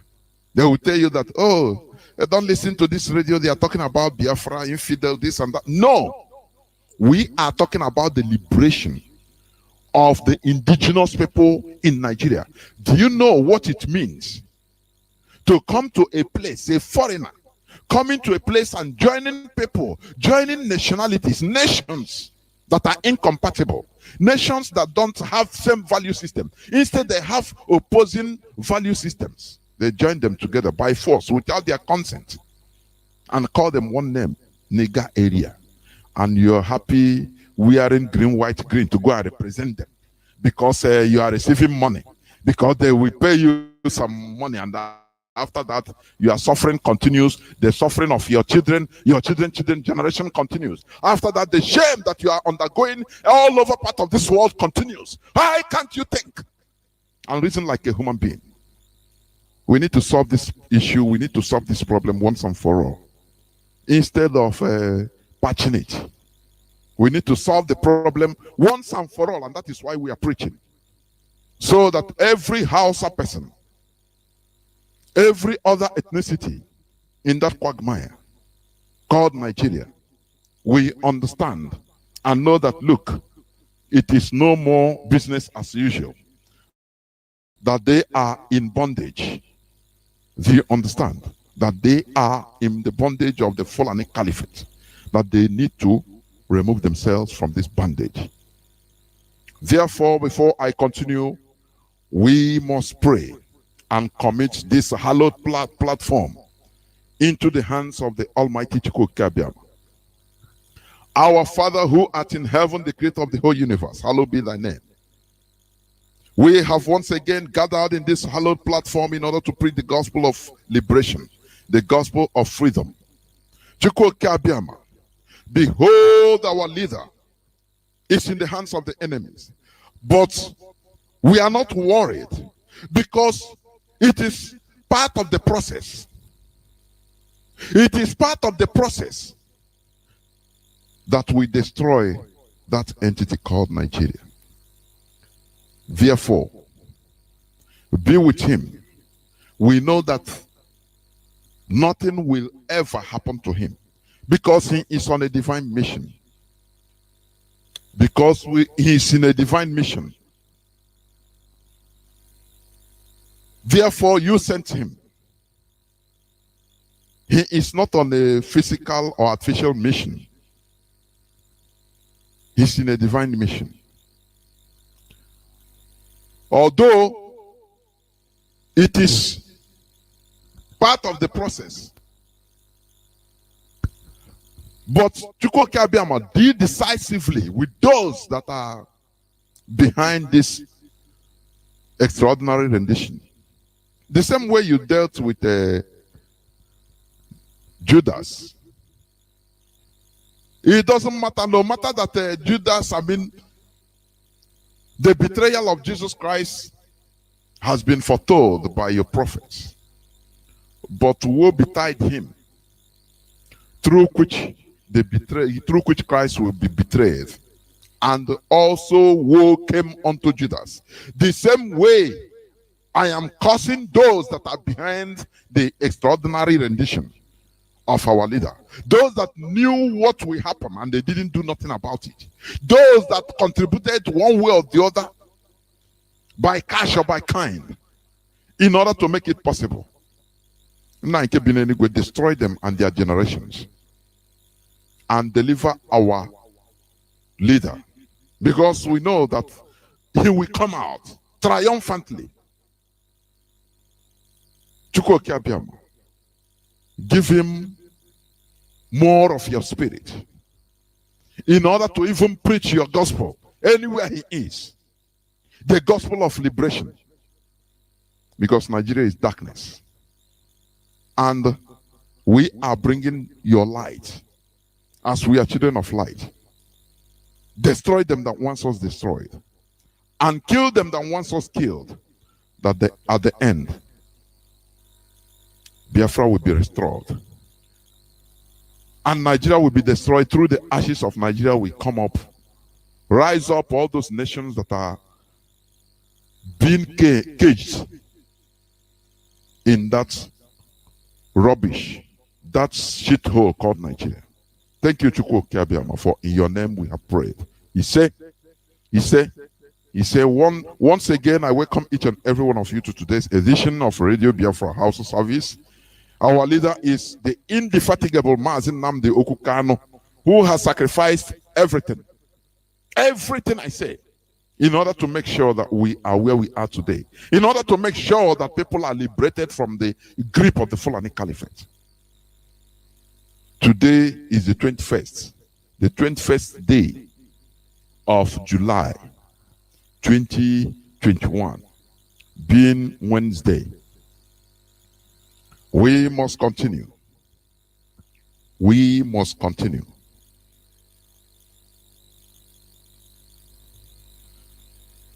Before I go on,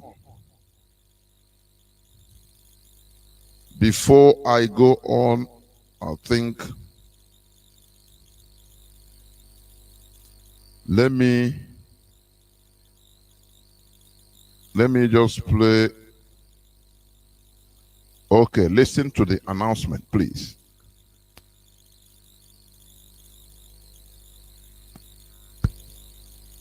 I think the announcement is taking time to come. I will play it when it comes, you know. Let me go straight to the topic of my submission today. But before I do that, please, I will make my usual remarks. My usual remarks, which I make every day that I'm in this hallowed platform. Please stop calling these people House of Fulani. Stop referring to them as House of Fulani, please. There is nothing like House of Fulani as a people. What we have are the Hausa and the Fulani as different people. I think you listened to the preamble clip I played, the Fulani question.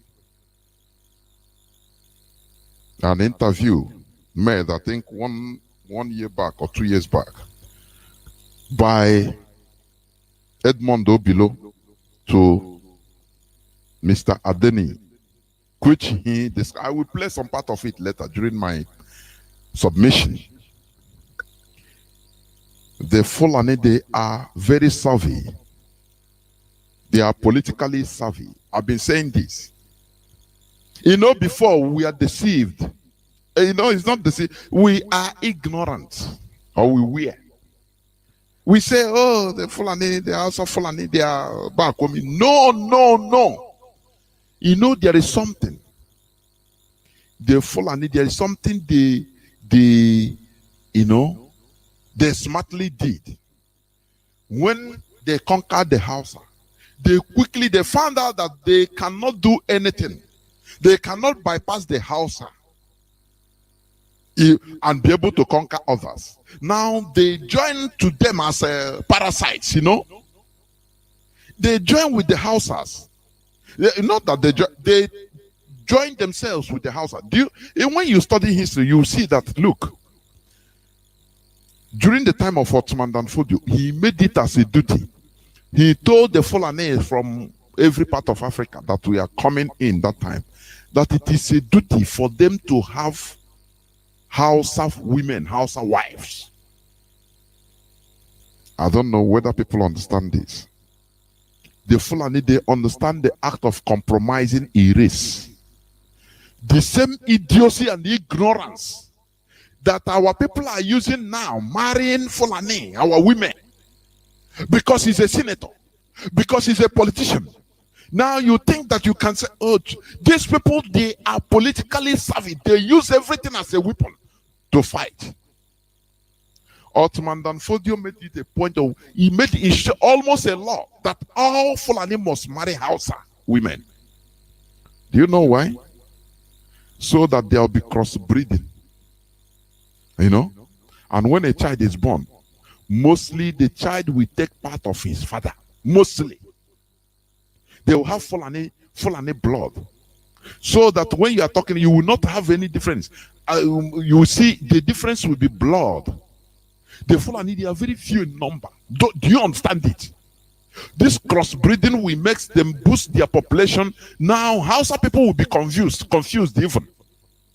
That is what the confusion that led us to start calling them, oh, these people, they don't know anything, they are back coming. No, it is the Hausas. We are mistaken the Fulanis to be the Hausas.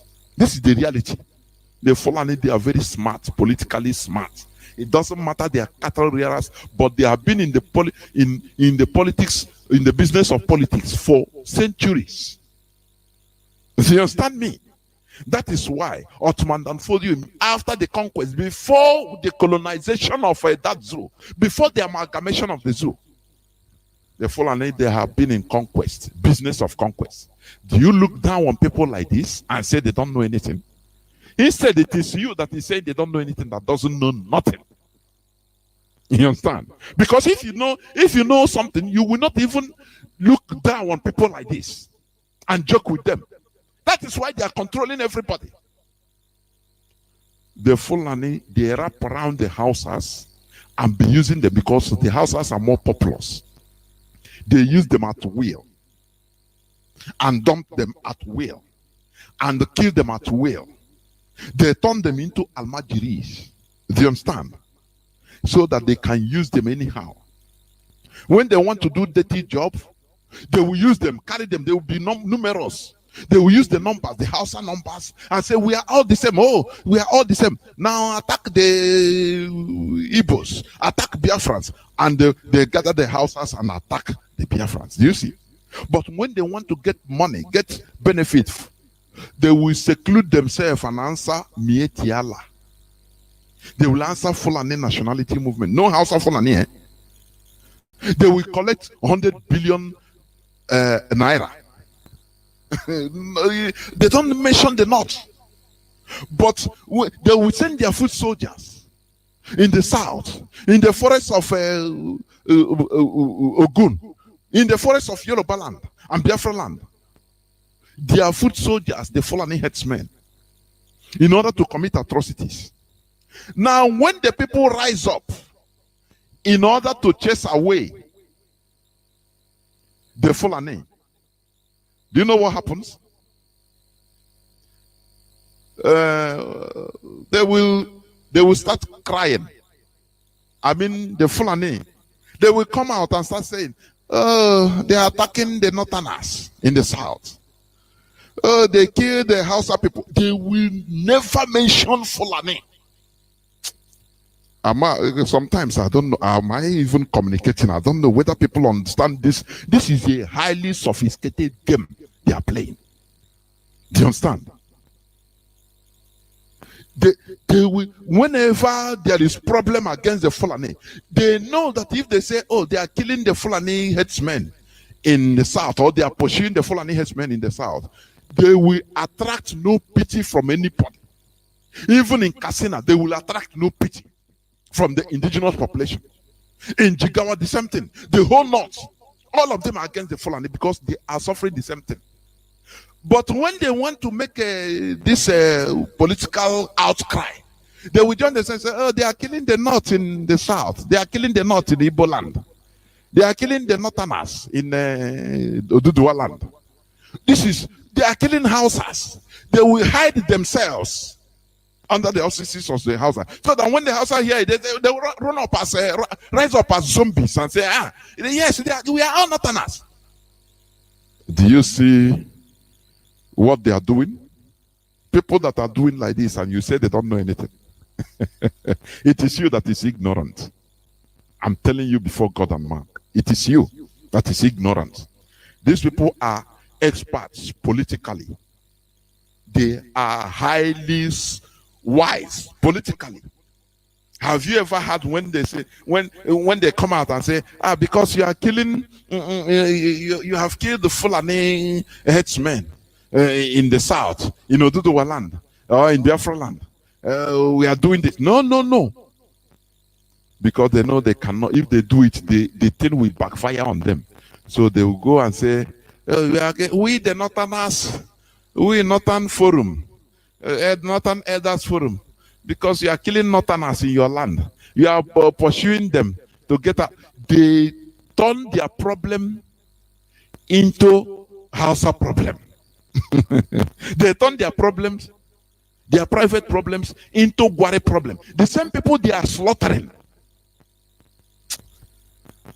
Oh, if people can be wise, if people can be wise, for once, everybody would have risen up and pursued this Fulani back into where they come from.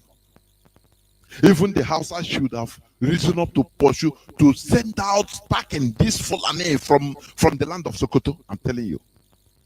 Hana Akbar. I know the Hana Akbar.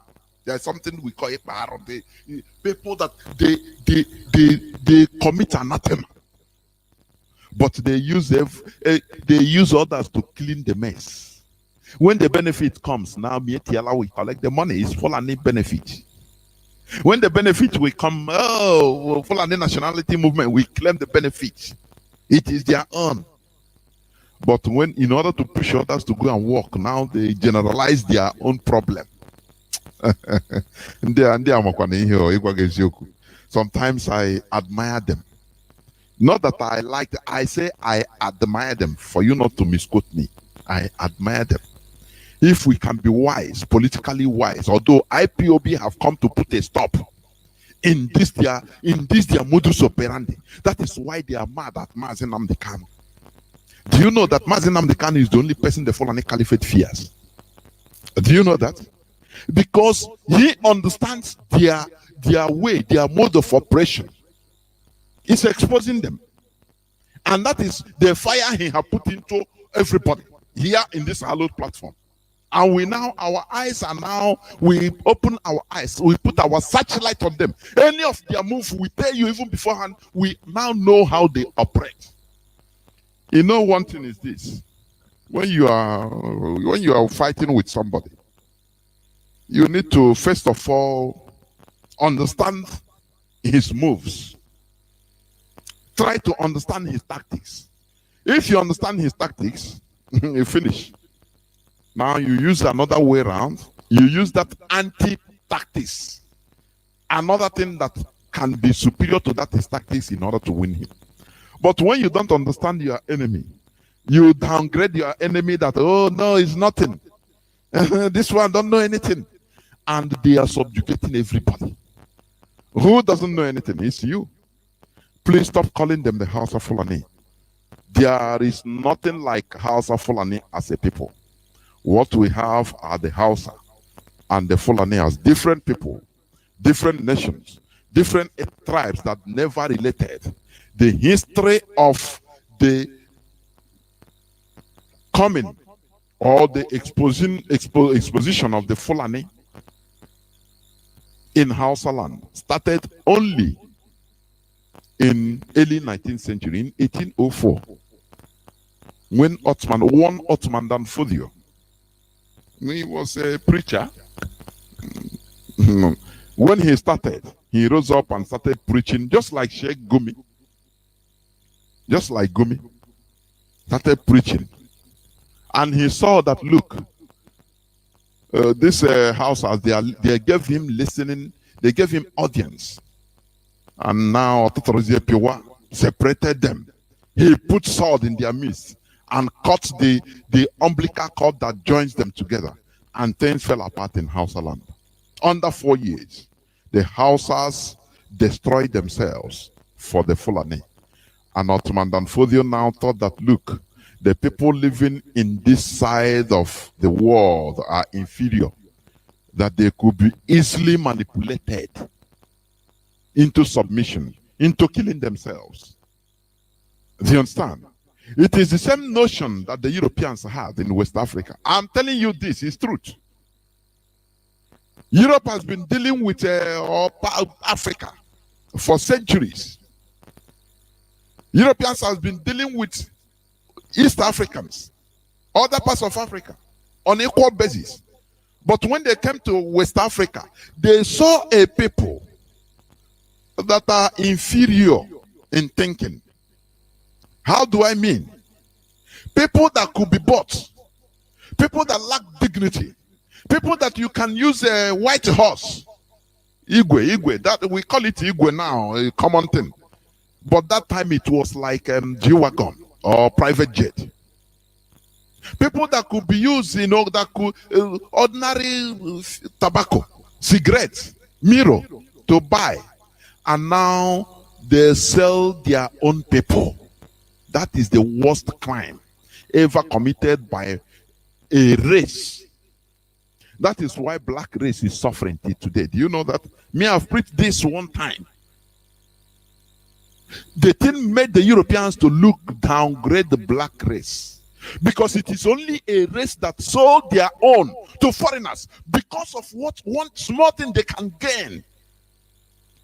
After all, Africa is not the only place that is being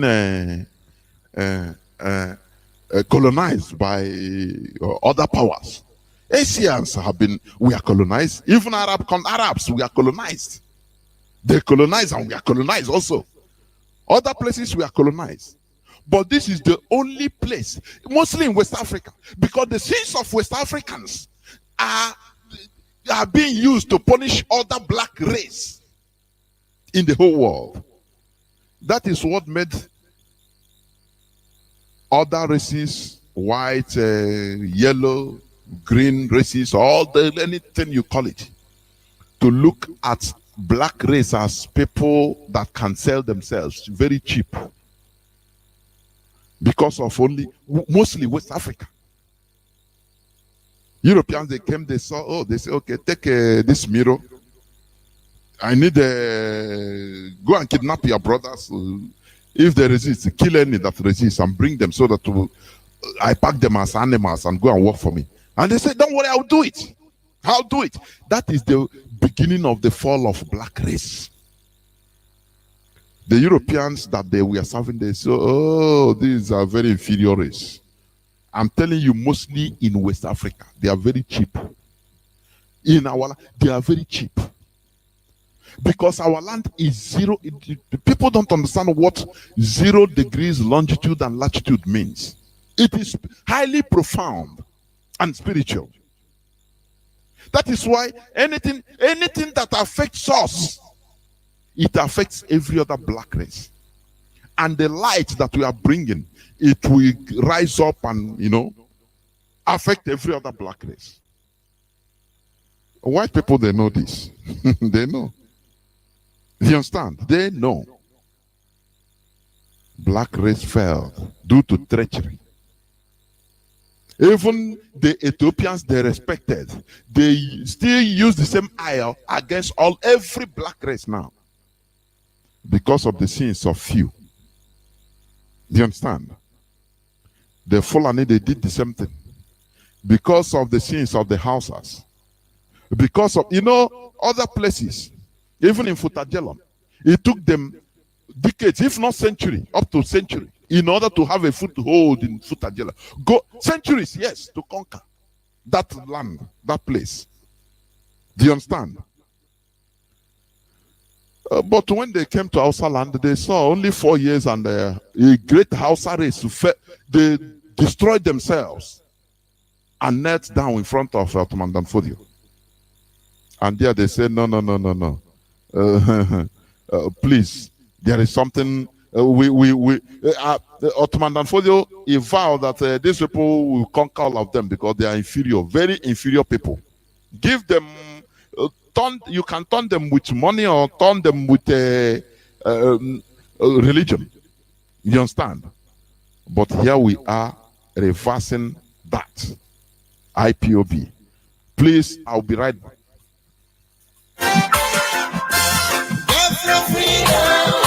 Freedom is what we need now. Freedom is what we want now. Freedom is what we need now. Freedom is what we want now. Call it the United Nations, to set my people free. Call it the League of the Nation, to set Biafra free. Lord, no. Call it the African Union, talk about my freedom. I call it the folk come now south this go, to set Biafra free. Lord, for so long now, they've been suffering in jail. They turn us as slaves in our fatherland. Oh gosh, we cannot find ourselves as a free mankind. Tell me why.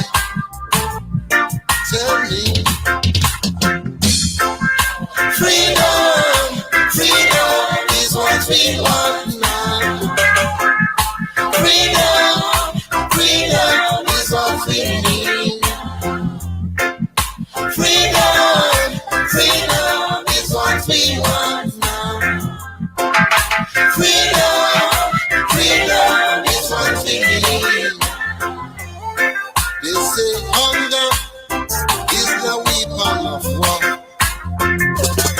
Much atrocity have been committed against my people, and still we are struggling, fighting for survival. Oh gosh. Welcome back. This is Radio Biafra House service coming to you through the auspices of Radio Biafra London. My name remains Mazi Jonathan Chinedu. Our leader is Mazi Nnamdi Okuchukwu Kanu, who the zoo government of Nigeria committed extraordinary rendition and took him under terrorist acts, government terrorism, from Kenya down to Nigeria in extraordinary rendition style. But we see how it goes. I will go straight to the topic of my submission today. It says, political solution to our collective problems. Please, lend me your ears. If it's in Shakespeare, Julius Caesar. Lend me your ears and with common sense, please. The topic of my submission today says, political solution to our collective problems. You know, when you talk about politics in Nigeria, people will think about PDP, APGA, APC. All these things is what I say we are trying to remove. Ignorance. Ignorance. Politics is the activities associated with the governance of a country or an area. Do you understand? Let me say it again. Politics is the activities associated with the governance of a country or an area. Any activities associated with governance is politics. Therefore, this is why I say the topic of my submission today says political solution to our collective problems. I started by defining politics. Activities associated with the governance of a country or an area. And also because I want to go to the grassroots, so that go down, so that people will, everybody will understand me. Governance also is the art of conducting the policy, actions, and affairs of a state, organization, or a people with authority. Also, governance encompasses the system by which an organization is controlled and operates, and the mechanisms by which it and its people are held to account. Therefore, you cannot, in this our modern age of humanity, you cannot operate without governance. It is impossible. What we are doing in IPOB is a political solution to our collective problem. Our collective problems is this what we are doing. The restoration of Biafra is what we take is the political solution to our collective problems. You know, some people are saying, "Oh, no, it's not that. Let us develop our area, our region first." You cannot develop or do anything without governance, without organization. It is impossible. Do your own, I do my own. It is impossible. In this modern time, there is no way a people can operate without governance. Do you understand? Okay. You know, as I said, I define the politics and governance, which governance encompasses the system by which an organization is controlled and operates, and the mechanism by which it and its people are held to account. Because when people are held to account, there will be law and order, or there should be law and order. Otherwise, it becomes the survival of the fittest, the law of the jungle. When you go for you to be strong, you go to the gym and be muscular. Any person that comes in front of you, you beat him up and take whatever he has, and you know, with impunity. Do you see why organization governance is necessary? And you cannot get governance without politics. Do you understand? It is to make live and let live. That is what we are doing. The procedure, the process is what we are doing, so that there will be order. The excessive, the excessiveness of people, of individuals, will be curbed. Impunity will be curbed. But let me tell you, we cannot do this right under Nigeria. It is impossible. You can ask me why. Because no matter how you restructure, Nigeria is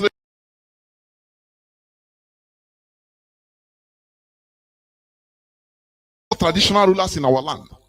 How can you change this in Nigeria? Is it possible? In a million years. Have you ever had even people talk about this? All these things we shout and cry every time here on this hallowed platform. How is it that the Sadona of Sokoto is the supreme head of all religions in Nigeria? They say he's the supreme head of all Muslims, but it is like they hide everything. The supreme head of all religions in Nigeria, and the supreme head of all traditional rulers, including the one in your village. How do you think that you can succeed, or you can achieve something, achieve your limit with this type of structure? That is what we looked and said, no, We need to have a political solution to our collective problems.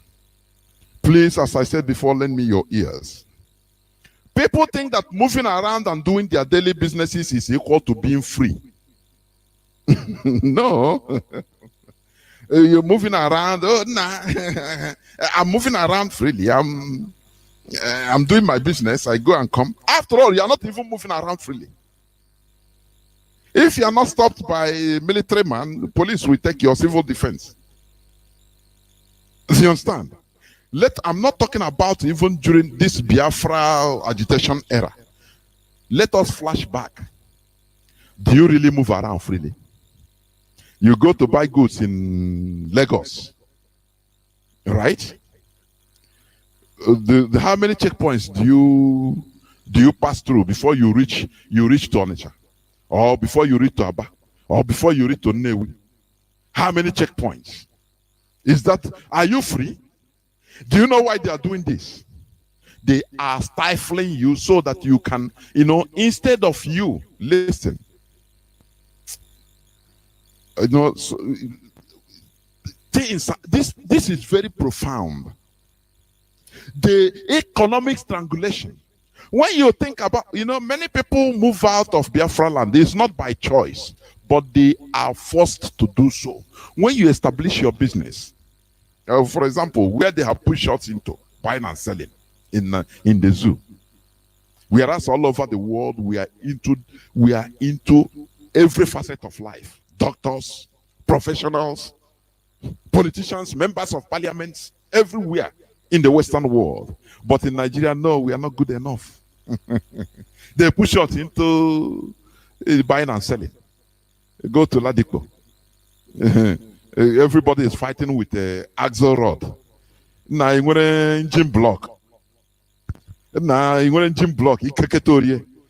Now we are working hard under slavery. The same way the old Hebrews were working hard building pyramids in Egypt. And they told her, no, work quite very nice. My goodness me, I think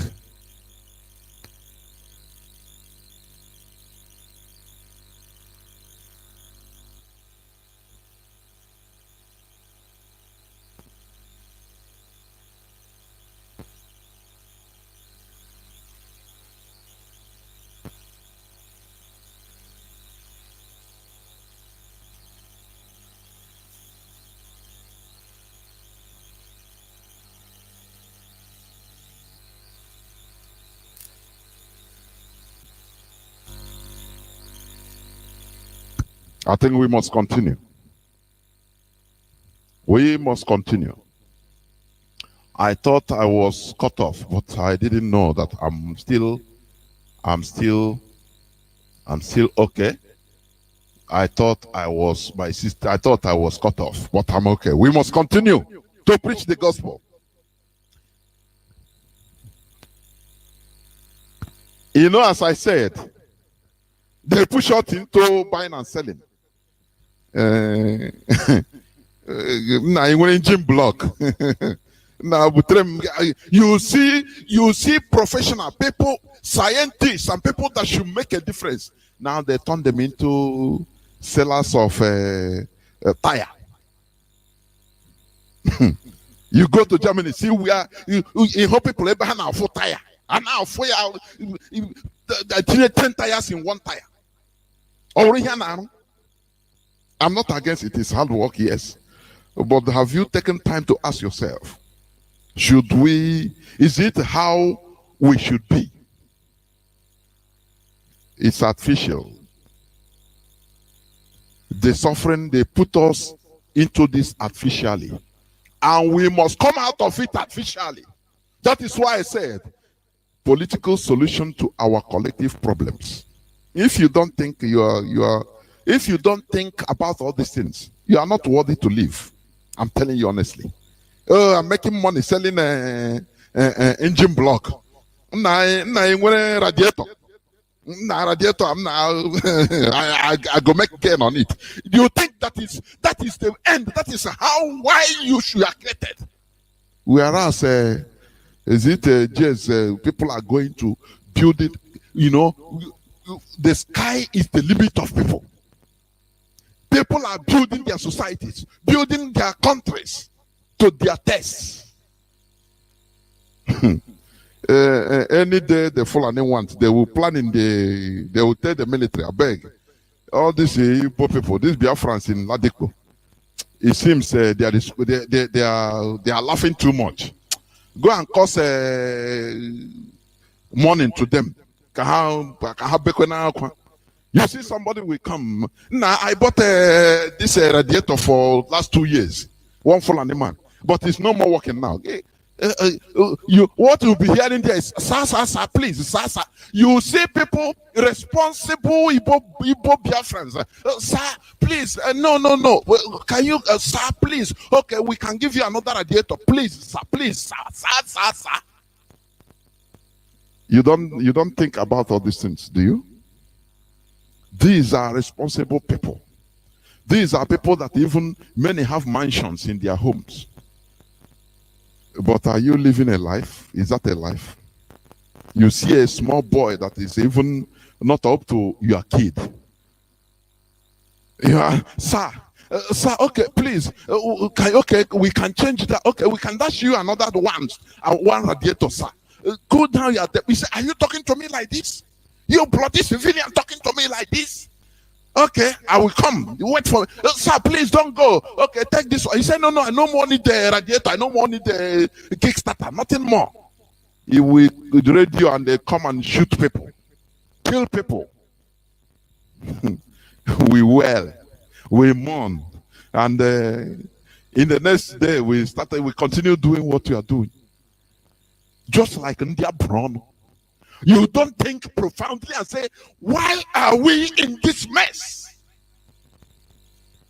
Why are we in this mess? Look at just a small, look how many people we have gone down in Ladipo. These are people doing well, doing they push us in trading. We are trading, we even leave politics for them. Oh, Chineke, when I look at all these things, I say, God, sometimes even I will just lose appetite for all these things. I say, God, why even am I in this? Why am I even created even? I shouldn't have been created at all. Because this is humiliation to the highest order. And the people that are suffering this, they will not one day, many of them will not one day think and say, look, why are we doing this? What is the solution? They don't ask questions, all these questions. They continue to the following day when 10 or 20 gone down. I saw the flyer. One of the person gone down. Oh, we are going to the burial. Oh, we're going to be led to rest. Rest in peace. Okay, now. Okay, who did that? Go on. Who committed that? Go and ask now. Now the lawyer will be, no, it's be law abiding. We will get to the root of the matter. Their end seat. After they will come again and commit the same thing, and it continues happening. That is why I say there should be political solution to our collective problems, and that is what we are doing in IPOB. That is what IPOB, the indigenous people of Biafra, stand for. Because you need to go to the root of the cause of the problem, in order to root it out, in order to solve it once and for all. Not every time complaining. Oh, they pursue, they say we are, do you know, every time, okay, tomorrow if they say no more Ladipo, we are going to build another airport there. They show you Lekki Phase 10. Go and under a swamp or even inside the sea, say go and fill it, because they know you are hard working now, slaves. Go and build it. Hey, now okay. Okay, what shall we do? We continue. You go and build everything. In the next few years, they will come and do the same thing. Why can't you have a rethink and say, look, this should be enough? The interest of few should not be above the interest or our collective interest. Do you understand? That is what we are preaching here. For things to be solved rudimentarily, right from base. You understand what I'm saying? Remember, political solution to our collective problems. There will never be a solution to our collective problem without engaging in this political activity of removing ourselves from the shackles of Nigeria. Do you understand? Do you know why we take to this road? Why we take to this route as the solution, and which it is? Because there is no way in 1 million years, there is no way you can restructure Nigeria and remove the Sardauna of Sokoto to be from being or stop him from being the supreme head of all religions in Nigeria and the traditional ruler. The two facets of life that controls that controls us, religion and our tradition, is being handled by one single tribe, the Fulani, Sardauna of Sokoto. Why? Because we are in Nigeria. Therefore, in order to solve this, we have to root ourselves out, separate ourselves. Some people are saying secession. No, Nigeria only came into being 100 and how many? 14 minus 21. 107 years only.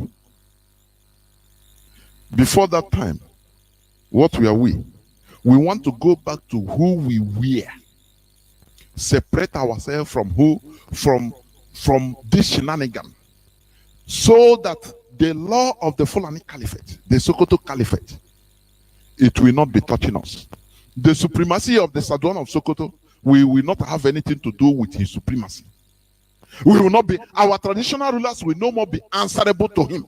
Do you understand? Instead, our politicians will be answerable to the people. That is the basics of everything.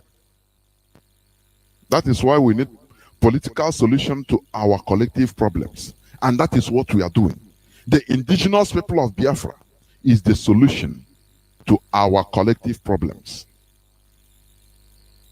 Individual progress is never a solution to our collective problems. This is why individuals must make sacrifices, which is inconveniencing, even to the extent of paying the ultimate price for our collective solution. Being wealthy as individuals can never bring solution to our collective problems. Each wealthy person helping a few people is good, but we never solve our collective problems. There must be an organized political solution which is not obtainable under Nigeria. Do you understand? You know, some people, because of the hotels they have in Abuja, in Kano, in every other place, they say, no, this Biafra, no, leave. There is only case here, mayor. Just very few people. Do you understand?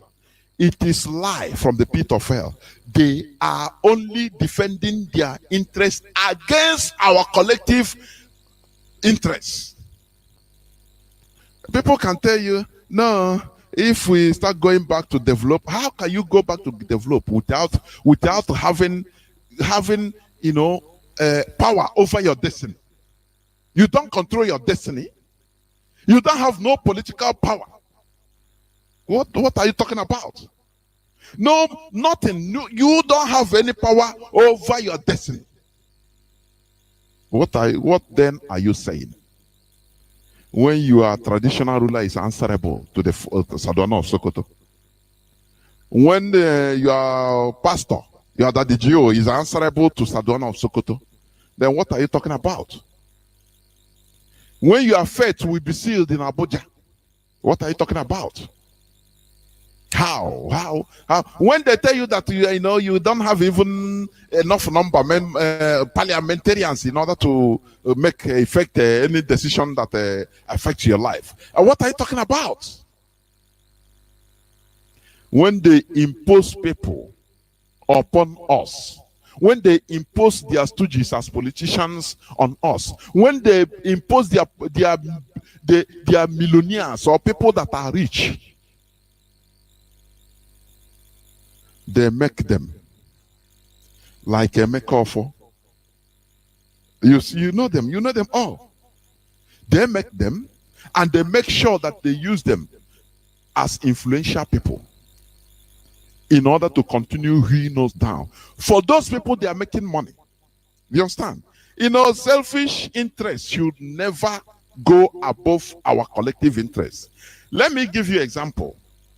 Like in Japan, I used to give example with Japan because we have things in common with Japan.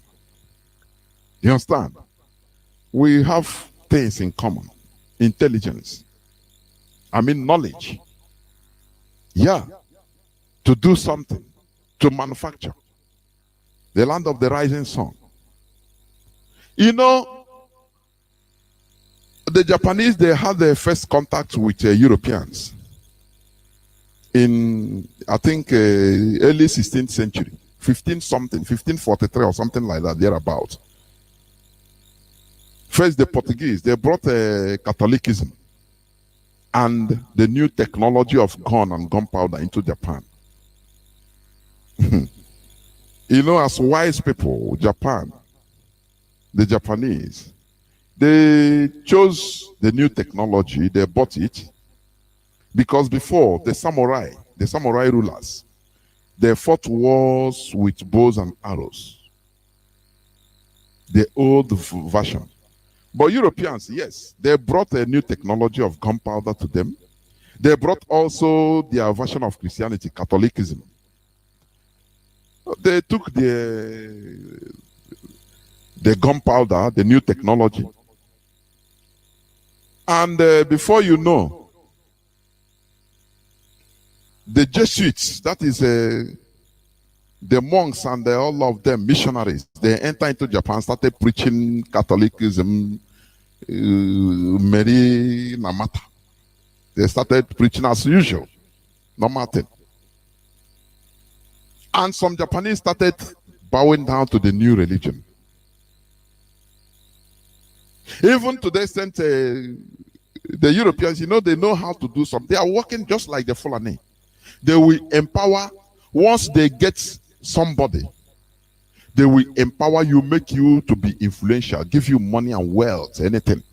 So that now you'll be influential over your people. You'll be converting your people for them. Have you forgotten? It's how they did in our land. The missionaries in our land, they came to our land, they preached and converted some of our people, and now they make them, they build churches, you know, that time, all those early time, with that time's modern things, giving them white horse, onyo kochuku, hey. Those people became the talk of the town. And now the younger people that time started aiming to be like them. Nah, I want to be like this catechist, this Onyo Kochuku, because he goes on white horse. And they will tell you, just come, change, just come into the church, and you will have a taste of it. Do you see how they behave? Japan noticed this. They say, yes, we have new technology, but this their ideology, if we allow it, we are finished. They shouldn't teach us how to worship God, because we have our own way. Yes, we bought their new technology, which is good, and they were replicating it locally without even the Europeans knowing. But they made a law. The Japanese made a law they call the Sakoku. It was declared the Sakoku. You understand? From 17th century to 19th century, for almost 200 and something years. Do you know what it means? Sakoku means, you know, they isolated themselves. Isolationist foreign policy of the Japanese kingdom that time. Why did they do it? Because they want to save themselves from the catastrophe they foresee or they foresaw. It doesn't matter the white horse they have given to some Japanese converts. It doesn't matter the influence, the new wealth influence. Because many Japanese that time, if they get converted, they will become influential. They will be wealthy. And if other people are rising up saying, no, this is a foreigner, this other new wealthy people, we say, no, leave. There is a way to do something. I want to see a mayor. Just like what we are suffering today.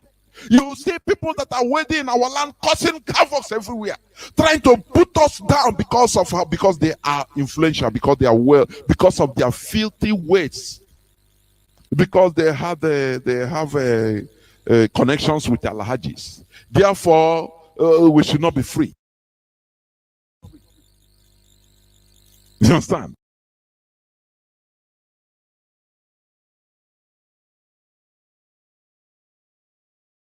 And in Onyema say, no, Igbos are not marginalized because he is eating and dining with the Alhajis. Now, for as far as he's okay, no, everybody is like that. Everybody is okay. Do you see the wickedness? Do you see why I'm talking about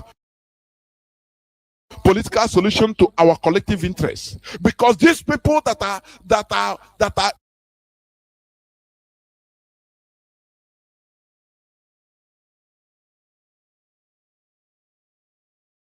eating and dining with our enemies, they become influential. That is how the Fulanis do. So that they become role model. People, they spray money. Do you understand? Do you see what happened during the burial of somebody? It comes spray money. It's not that we are against wealth, but like in Western world, you don't do that. You can't do that. It makes them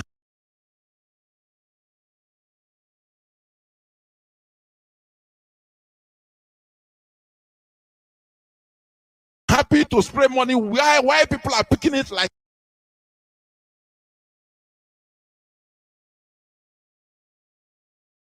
animals?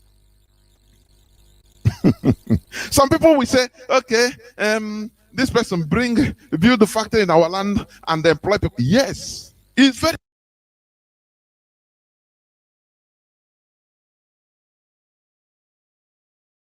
good, but it will never be the solution to our problem. It is impossible. How many people are you going to help? We need a situation whereby our problem will be solved right from grassroots. Do you know how? To make policies that favor everybody. Everybody become a partaker in political activities. Become a partaker in the way you are run, in the way our lives are run daily, as it is in other places. You become a partaker. You understand? As a citizen, you become proud of being a citizen. People don't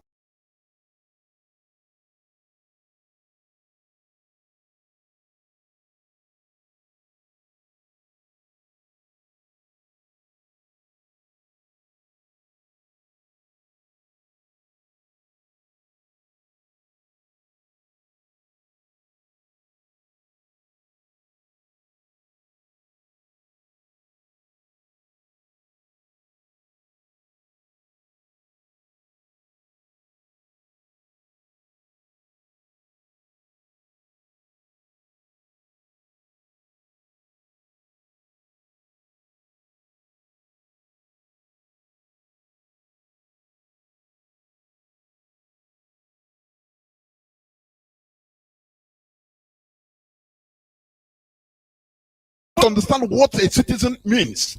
That is why in Nigeria they take themselves as, oh, we are civilians. It baffles me. Even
okay.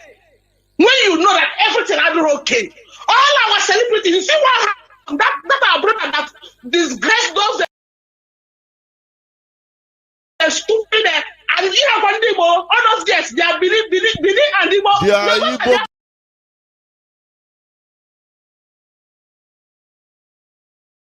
Girls, mostly Igbo girls.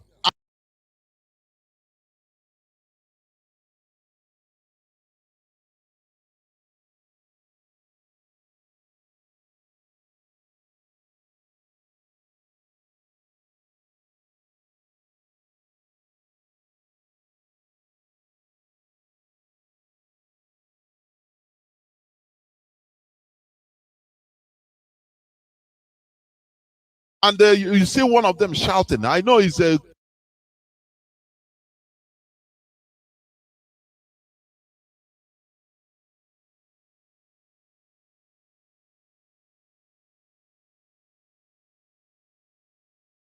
call Igbo girl because and do you know what? That person that is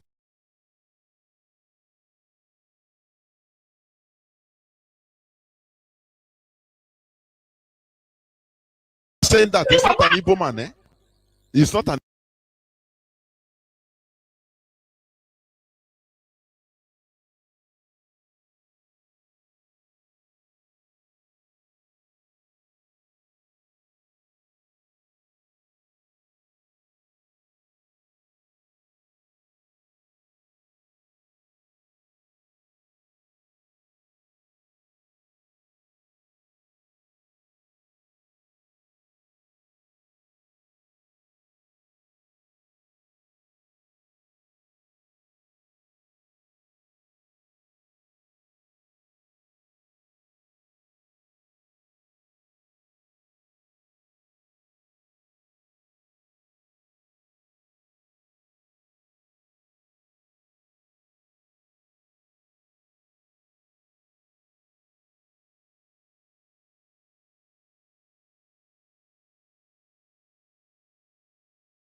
Igbo man.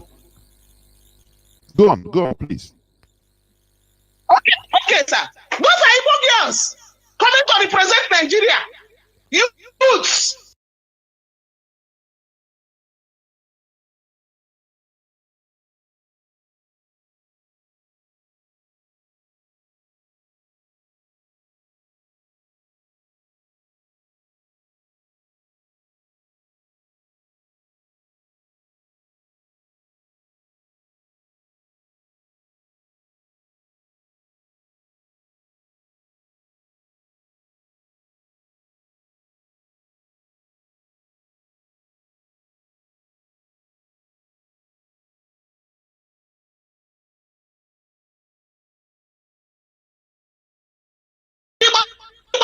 Represent Nigeria.